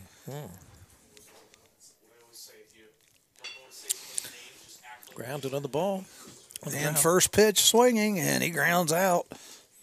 1 down. 6-3. Coming up now is number 8. Number 8, that is Parker Goldstein, sophomore, Concord, Massachusetts. Currently batting for Oberlin. You're all right. They are heavy on the East Coast as far as their recruits, aren't they? Bedford Hills, New York. My fault. Oh, Bedford Hills, New York. Well, Still still, East Coast. Yeah. After I read that, I thought, that sounds like the other guy. It's east of us. Yes. Oh, Bedford Hills, that's probably around New York City, I bet. Pitch is on its way. Strike. Looks like we got a count of 1-1 right now. I'm okay, thank you. I'm going to wait till the second game starts. We appreciate it. Let me write that down. Wait a minute. Got a pen. What all you got in there? I might make an order too. Yeah. Put it on Mitch's bill. It's Strike. chocolate milk. Yeah, between games, definitely we will, yeah. We'll hit them up. How much you got left? You got enough? Oh, yeah, you're fine. All right. Ground ball to short. Nice scoop by the first baseman, and we have 2 outs. 2 outs. Another ground out, 6-3. Now we got number 4 coming up. That's Jack Derwin. He's a sophomore infielder from Walpole, New Hampshire. The Vermont Academy is where he went to school.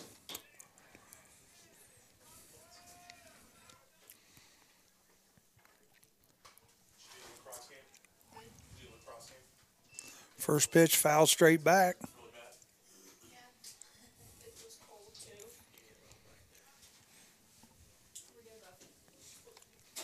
Second pitch on its way. Curveball. Fouled back. No balls, 2 strikes.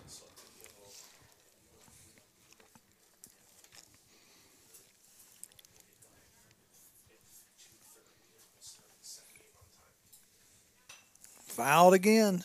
3 straight foul balls. Trying to stay alive. Umpire's out of balls. Needs some from the side.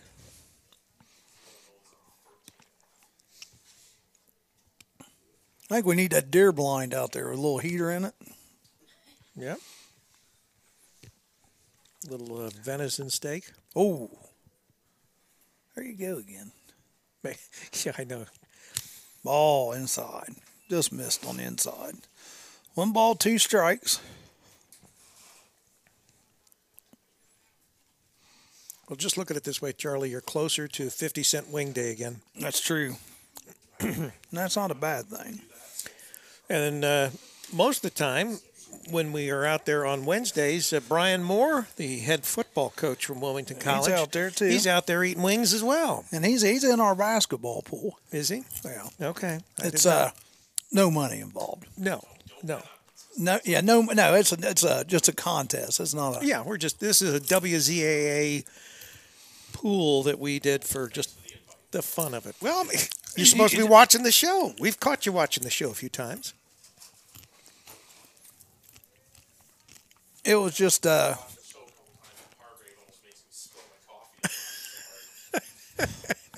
shoot. The That's a morning good way to zoo. start your day. Base hit to left field. Yep, the morning zoo is almost as fun as when we're doing any kind of sports with Joe Davis. Now batting for Oberlin, number 10, Ben Reed. Ben Reed coming up. These are all subs, folks. So this is their first at-bats. Ben Reed, he is a freshman out of York, Pennsylvania. Oh, throw down the first.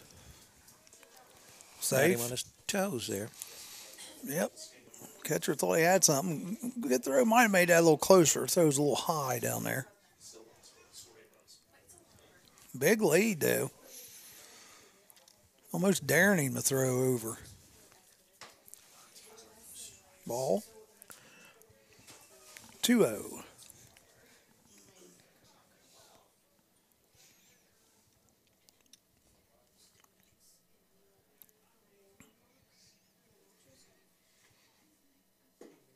Strike. 2 balls, 1 strike. 2 outs here in the top of the 9th.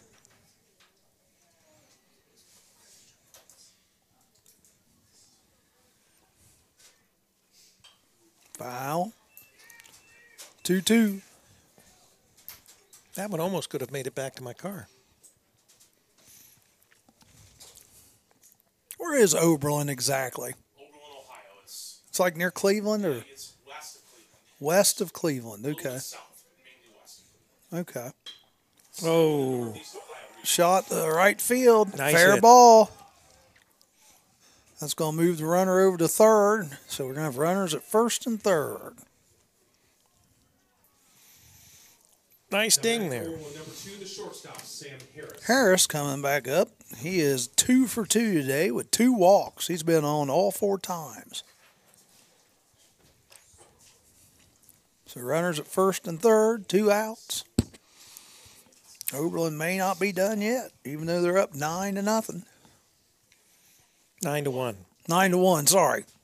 I stand corrected in my orthopedic shoes. That's right. We've got it on the well, the score bug is correct. 9-1. Yeah, 9-1. That was I forgot.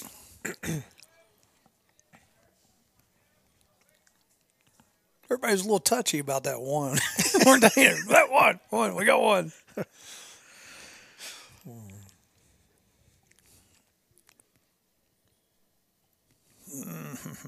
I could have brought my generator, guys, if you had a little heater.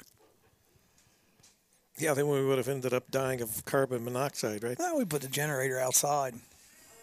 That's pretty loud, isn't it? No, I got one of those little Honda generators. Oh, it's Quiet. nice. Oh, yeah. That was a strike. Yep.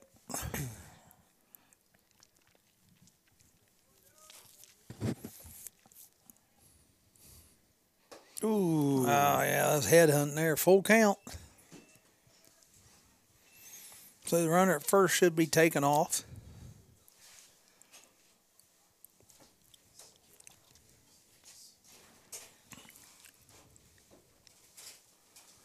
Outside. I guess that was only 2-2. Now it's full count. My fault. We are getting ready for our mock draft here in the spring, and also we'll be doing the spring game from Ohio State as far as our regular spring game preview. And Buckeye Guy is going to be with us during this broadcast. The first time. I thought we were already past full count, but I guess I've lost track here. It's full count. Full right count now, yeah. Full count. Runners at first and third. 9-1. Pitch is on its way. Oh, hit good right hit. in the hole. Good hit. So that's going to score a run, and it's going to move the runner just over to second. Nice piece of hitting there. 10-1. So runners at first and second. Number 42, Alexis Castillo. Castillo coming to the plate. This will be his second at bat. He flew out to center field the first time up. Big lanky left-hander.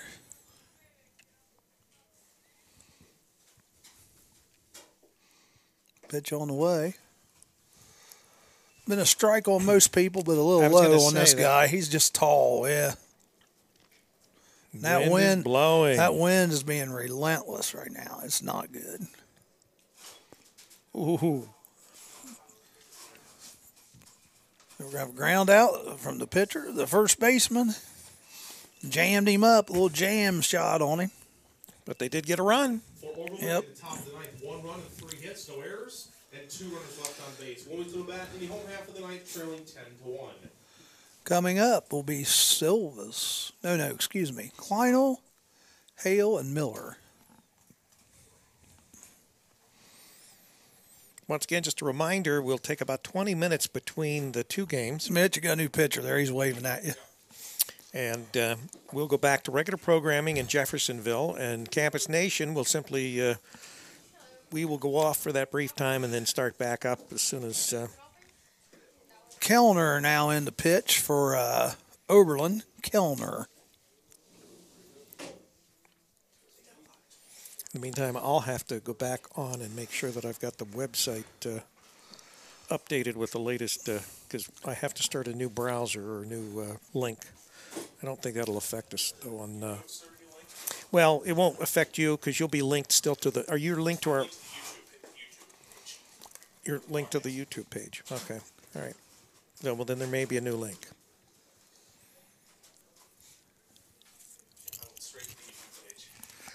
I'll have to figure it out.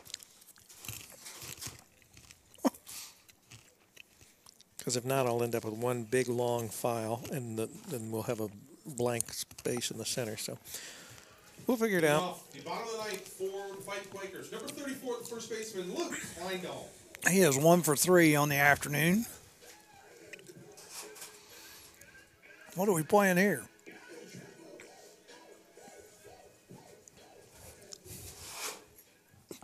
You like that, Charlie? No. No. Not your cup of tea, huh? Ball 1, first pitch to Kleinel.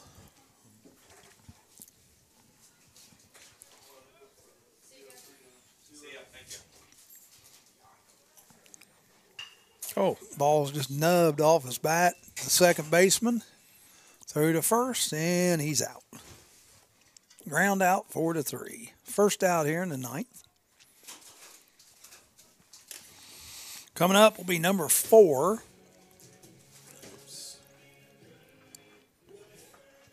Now batting for Wilmington. Hale. Number 4, the shortstop, Shane Hale. He is 0 for 3 today.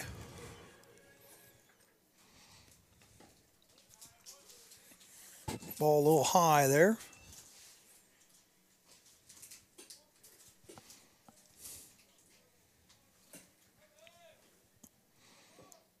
Strike. 1 ball, 1 strike to Hale.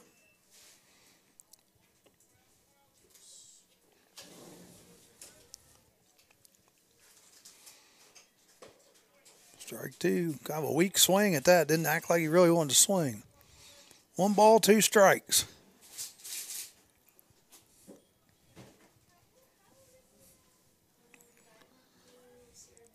Timeout. Got something in his eye, did Hale.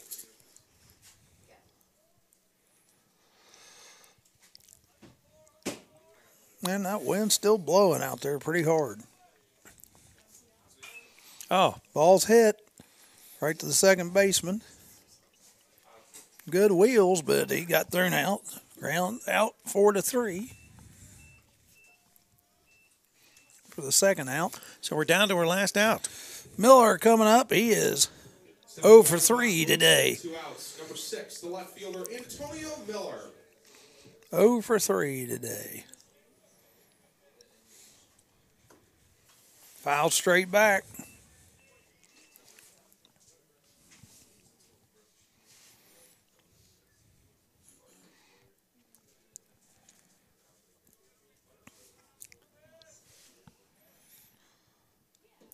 Curveball. Stayed down. 1 ball, 1 strike. I think the pitcher wanted that one.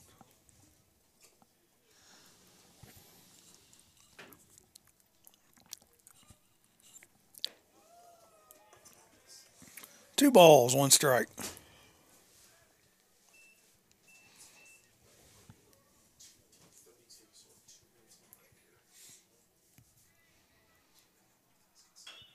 Ball's fouled down the third base line. 2-2.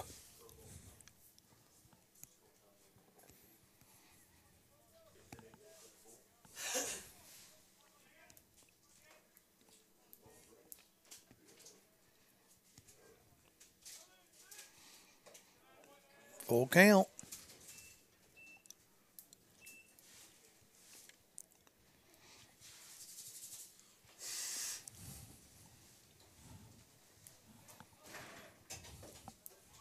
Ball 4.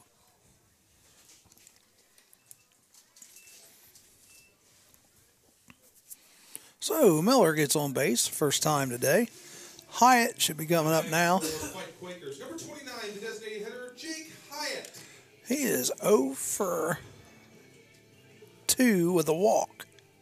He was the one that was up at the end of that bizarre play there where they got the guy thrown out.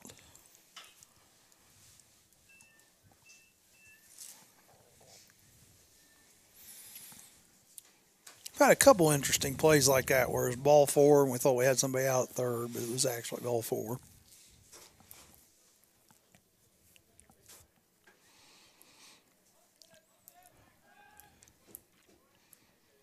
Throwback, keep the runner close.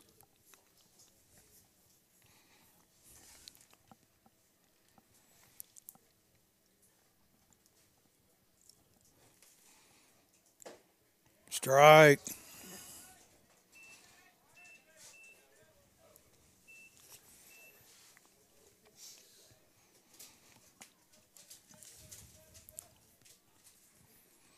Wilmington, I believe, has only had 2 hits today.